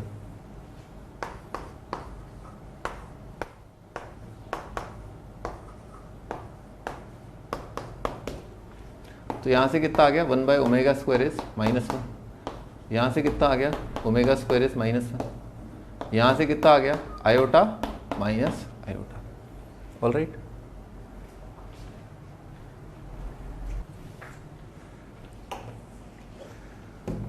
हाँ भाई, तो ओमेगा कितना आ गया, आयोटा और माइनस आयोटा ना। अब अपन थोड़ा आगे बढ़ते हैं। अगर ओमेगा का वैल्यू आयोटा और माइनस आयोटा आया है, तो भाई इधर चलते हैं अपन, z निकालने की कोशिश करते हैं, ठीक है। तो एक भाई क्योंकि ओमेगा के 2 वैल्यू आ रहे हैं, तो हमें दोनों ही इक्वेशंस में देखना होगा कि ओमेगा की एक वैल्यू के लिए z की दोनों से क्या वैल्यू आ रही है, क्योंकि z क्या होगा, एक ही आएगा। शायद हो सकता है कि ओमेगा की एक वैल्यू के लिए z की 3-4 वैल्यू आ रही हो जो इन दोनों इक्वेशंस को सेटिस्फाई करें, ठीक है। अभी इन दोनों में तो मैंने कुछ किया नहीं था ऐसा, जो ये है सो ये है, जो ये है सो ये है, ठीक है। कुछ मॉडिफाई नहीं किया, स्क्वायर स्क्वायर नहीं किया मैंने यहाँ पर।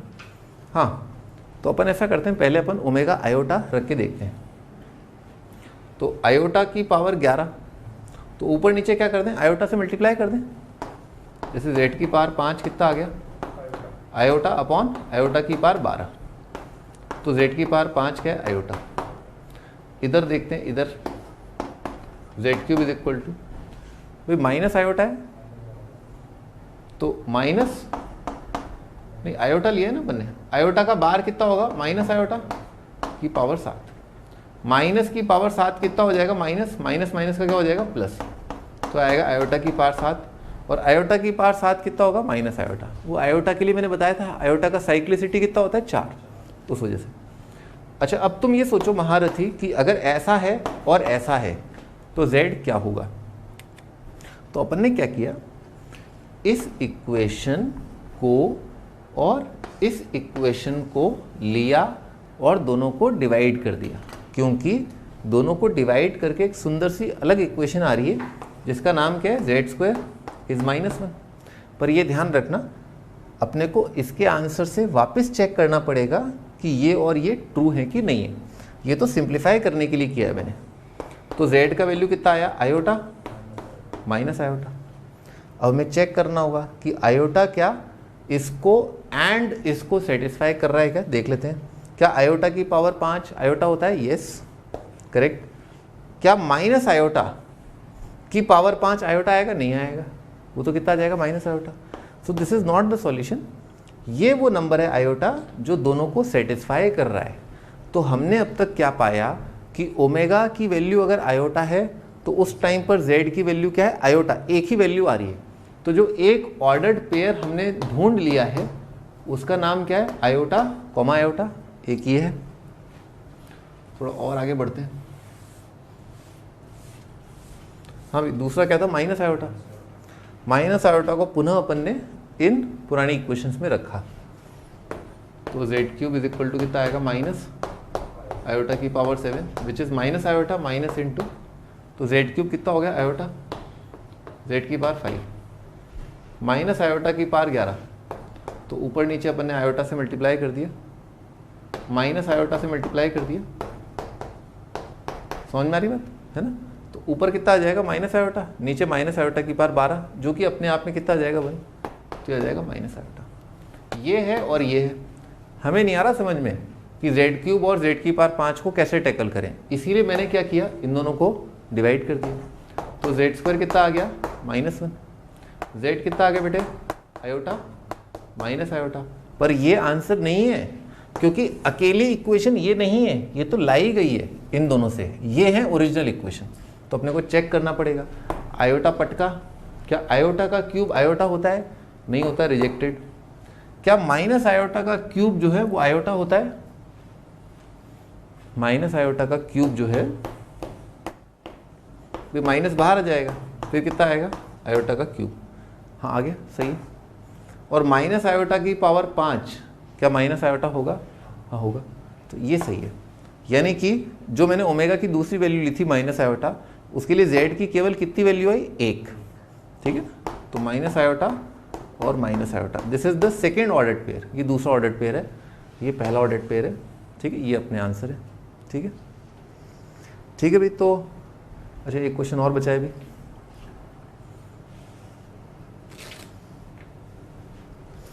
अच्छा क्वेश्चन था पिछला वाला। इस टाइप के क्वेश्चंस में बस आप ये ध्यान रखें, कहीं आप अगर अटक जाएं तो please leave that question immediately, है ना। क्वेश्चन को जल्दी छोड़ना भी आना चाहिए पेपर के अंदर।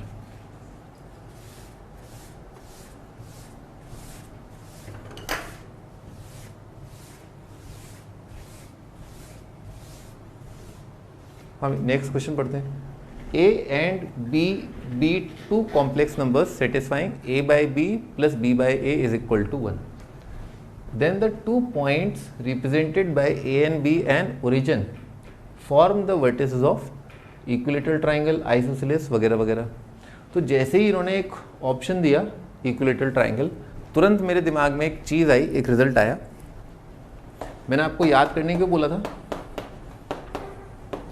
कि अगर Z1, Z2, Z3 equilateral triangle के वर्टिसेस हैं, हाँ महारथ ही याद आ रहा है, Z1 square plus Z2 square plus Z3 square बराबर होता है Z1 Z2 plus Z2 Z3 plus Z3 Z1, ठीक है, ऐसा होता है।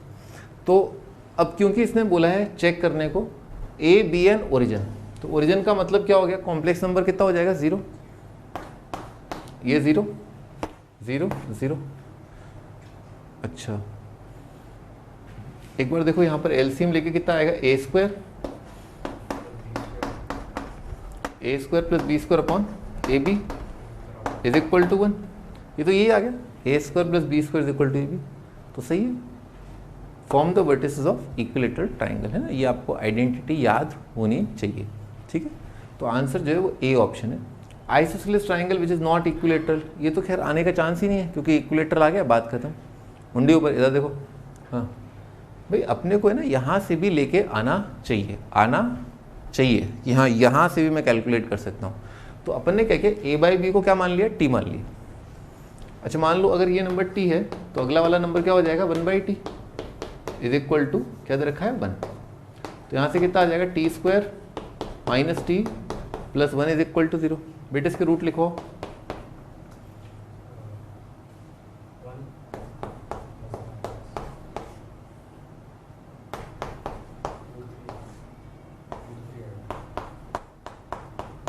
कितना आ गया 1 plus minus root 3 iota by 2। अब राइट साइड में जो नंबर है उसको अपन क्या करें, पोलर फॉर्म में कन्वर्ट कर लें, है ना। तो मैग्नीट्यूड कितना आ रहा है राइट साइड का, देखो ना, राइट साइड का रियल पार्ट क्या है 1/2 इसका स्क्वायर, और रूट 3/2 का स्क्वायर कितना होगा 3/4। तो ये कितना आ गया 1। मैग्नीट्यूड कितना है 1।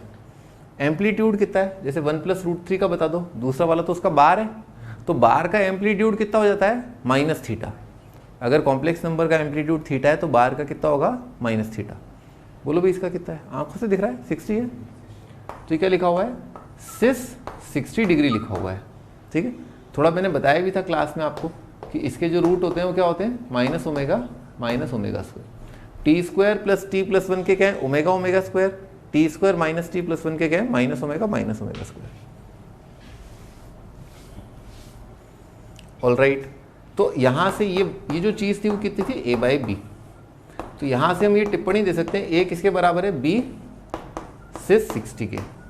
यहाँ से अपन ऐसा करते हैं, एक बार आर्गेंट प्लेन पर कॉम्प्लेक्स नंबर बनाते हैं। जैसे मान लो आगरा यहाँ पर है, बॉम्बे यहाँ पर है और ओरिजिन यहाँ पर है, ठीक है। अब भाई साहब कह रहे हैं कि a किसके बराबर है b सिस 60 के। तो मान लो OA को जोड़ दिया, OA क्या है a ही है और OB क्या है B है। अच्छा, तो B सिस 60, इसको ऐसा लिख लेते हैं अपन। तो B को अगर अपन सिस 60 से मल्टीप्लाई करते हैं, B को सिस 60 से मल्टीप्लाई करते हैं, तो बताओ बेटे क्या होता है, सिस थीटा से मल्टीप्लाई करने से क्या होता है। इसी पर्पस के लिए मैंने ये क्वेश्चन लिया है, रोटेशन ऑफ, याद है रोटेशन ऑफ कॉम्प्लेक्स नंबर। क्या होगा, B वेक्टर को अगर सिस 60 से मल्टीप्लाई करते हैं तो वेक्टर का क्या होता है, घूम जाता है। वो कितने एंगल से घूम जाएगा 60 डिग्री। किस दिशा में घूम जाएगा, क्लॉकवाइज या एंटी क्लॉकवाइज, एंटी क्लॉकवाइज, है ना। तो B को घुमा दिया, तो ये इशारों में ये कह रहा है कि B को 60 डिग्री से घुमाया एंटी क्लॉकवाइज, तो क्या आया A आया। साथ साथ सिस 60 का मैग्नीट्यूड कितना है 1। तो यहाँ से दिख रहा है दोनों साइड मॉड लिया, तो सिस 60 का mod 1, right side mod A upon mod B। तो A और B का मैग्नीट्यूड क्या है बराबर, तो ये लेंथ और ये लेंथ क्या है बराबर है। तो सोचो कोई ट्राइंगल है, आइसोसेलेस है, और उसमें ये वाला एंगल 60 आ रहा है, तो निश्चित रूप से ये वाला और ये वाला एंगल कितना आएगा 60। तो ट्राइंगल क्या आ गया इक्विलेटरल। तो ये रोटेशन वाला पार्ट भी जो है अपने को एक आध क्वेश्चन आप देख लेना रिवाइज करने के हिसाब से, ठीक। तो आज अपन ने ये कोर्स, वैसे तो पूरा कोर्स फिनिश नहीं हुआ है, कोर्स का एक पार्ट है। सबसे पहले करने हैं अपने को टॉप 100 क्वेश्चंस, इससे अपने सारे चैप्टर्स रिवाइज हो गए। फिर उसके बाद अपने को करने हैं टॉपिक वाइज पेपर्स, जो 7 पेपर मैंने आपको दिए हैं, आप ऑनलाइन डाउनलोड कर सकते हैं। फिर उन 7 टॉपिक वाइज पेपर्स को फिनिश करने के बाद अपने को करने हैं 7 फुल लेंथ टेस्ट, ठीक है। वो भी ऑनलाइन है, आप डाउनलोड करके उसको एग्जामिनेशन कंडीशन में अटेम्प्ट करें। तो नेक्स्ट आपका टारगेट है आज के बाद से कि आप जो 7 पेपर्स हैं टॉपिक वाइज उनको करें, ठीक है। तो आज की सभा यहीं पर समाप्त होती है। नेक्स्ट टर्न पे अपन डिस्कस करेंगे पेपर 1, जिसमें जो पहले 5 चैप्टर हैं लॉग, ट्रिगो, क्वाड्रेटिक, और जो भी चैप्टर्स मेंशन हैं वो ऑनलाइन अवेलेबल है। तो उनको रिवाइज करने के बाद फिर आप उन पेपर को अटेम्प्ट करना, डायरेक्ट अटेम्प्ट नहीं करना है, पहले अपने को थोड़ा सा एक बार रिवाइज करना है चारों पाँचों चैप्टर्स को। फिर उसके बाद क्लॉक के साथ अपने को टाइम करते हुए अपने को पेपर्स को देना है, ठीक है।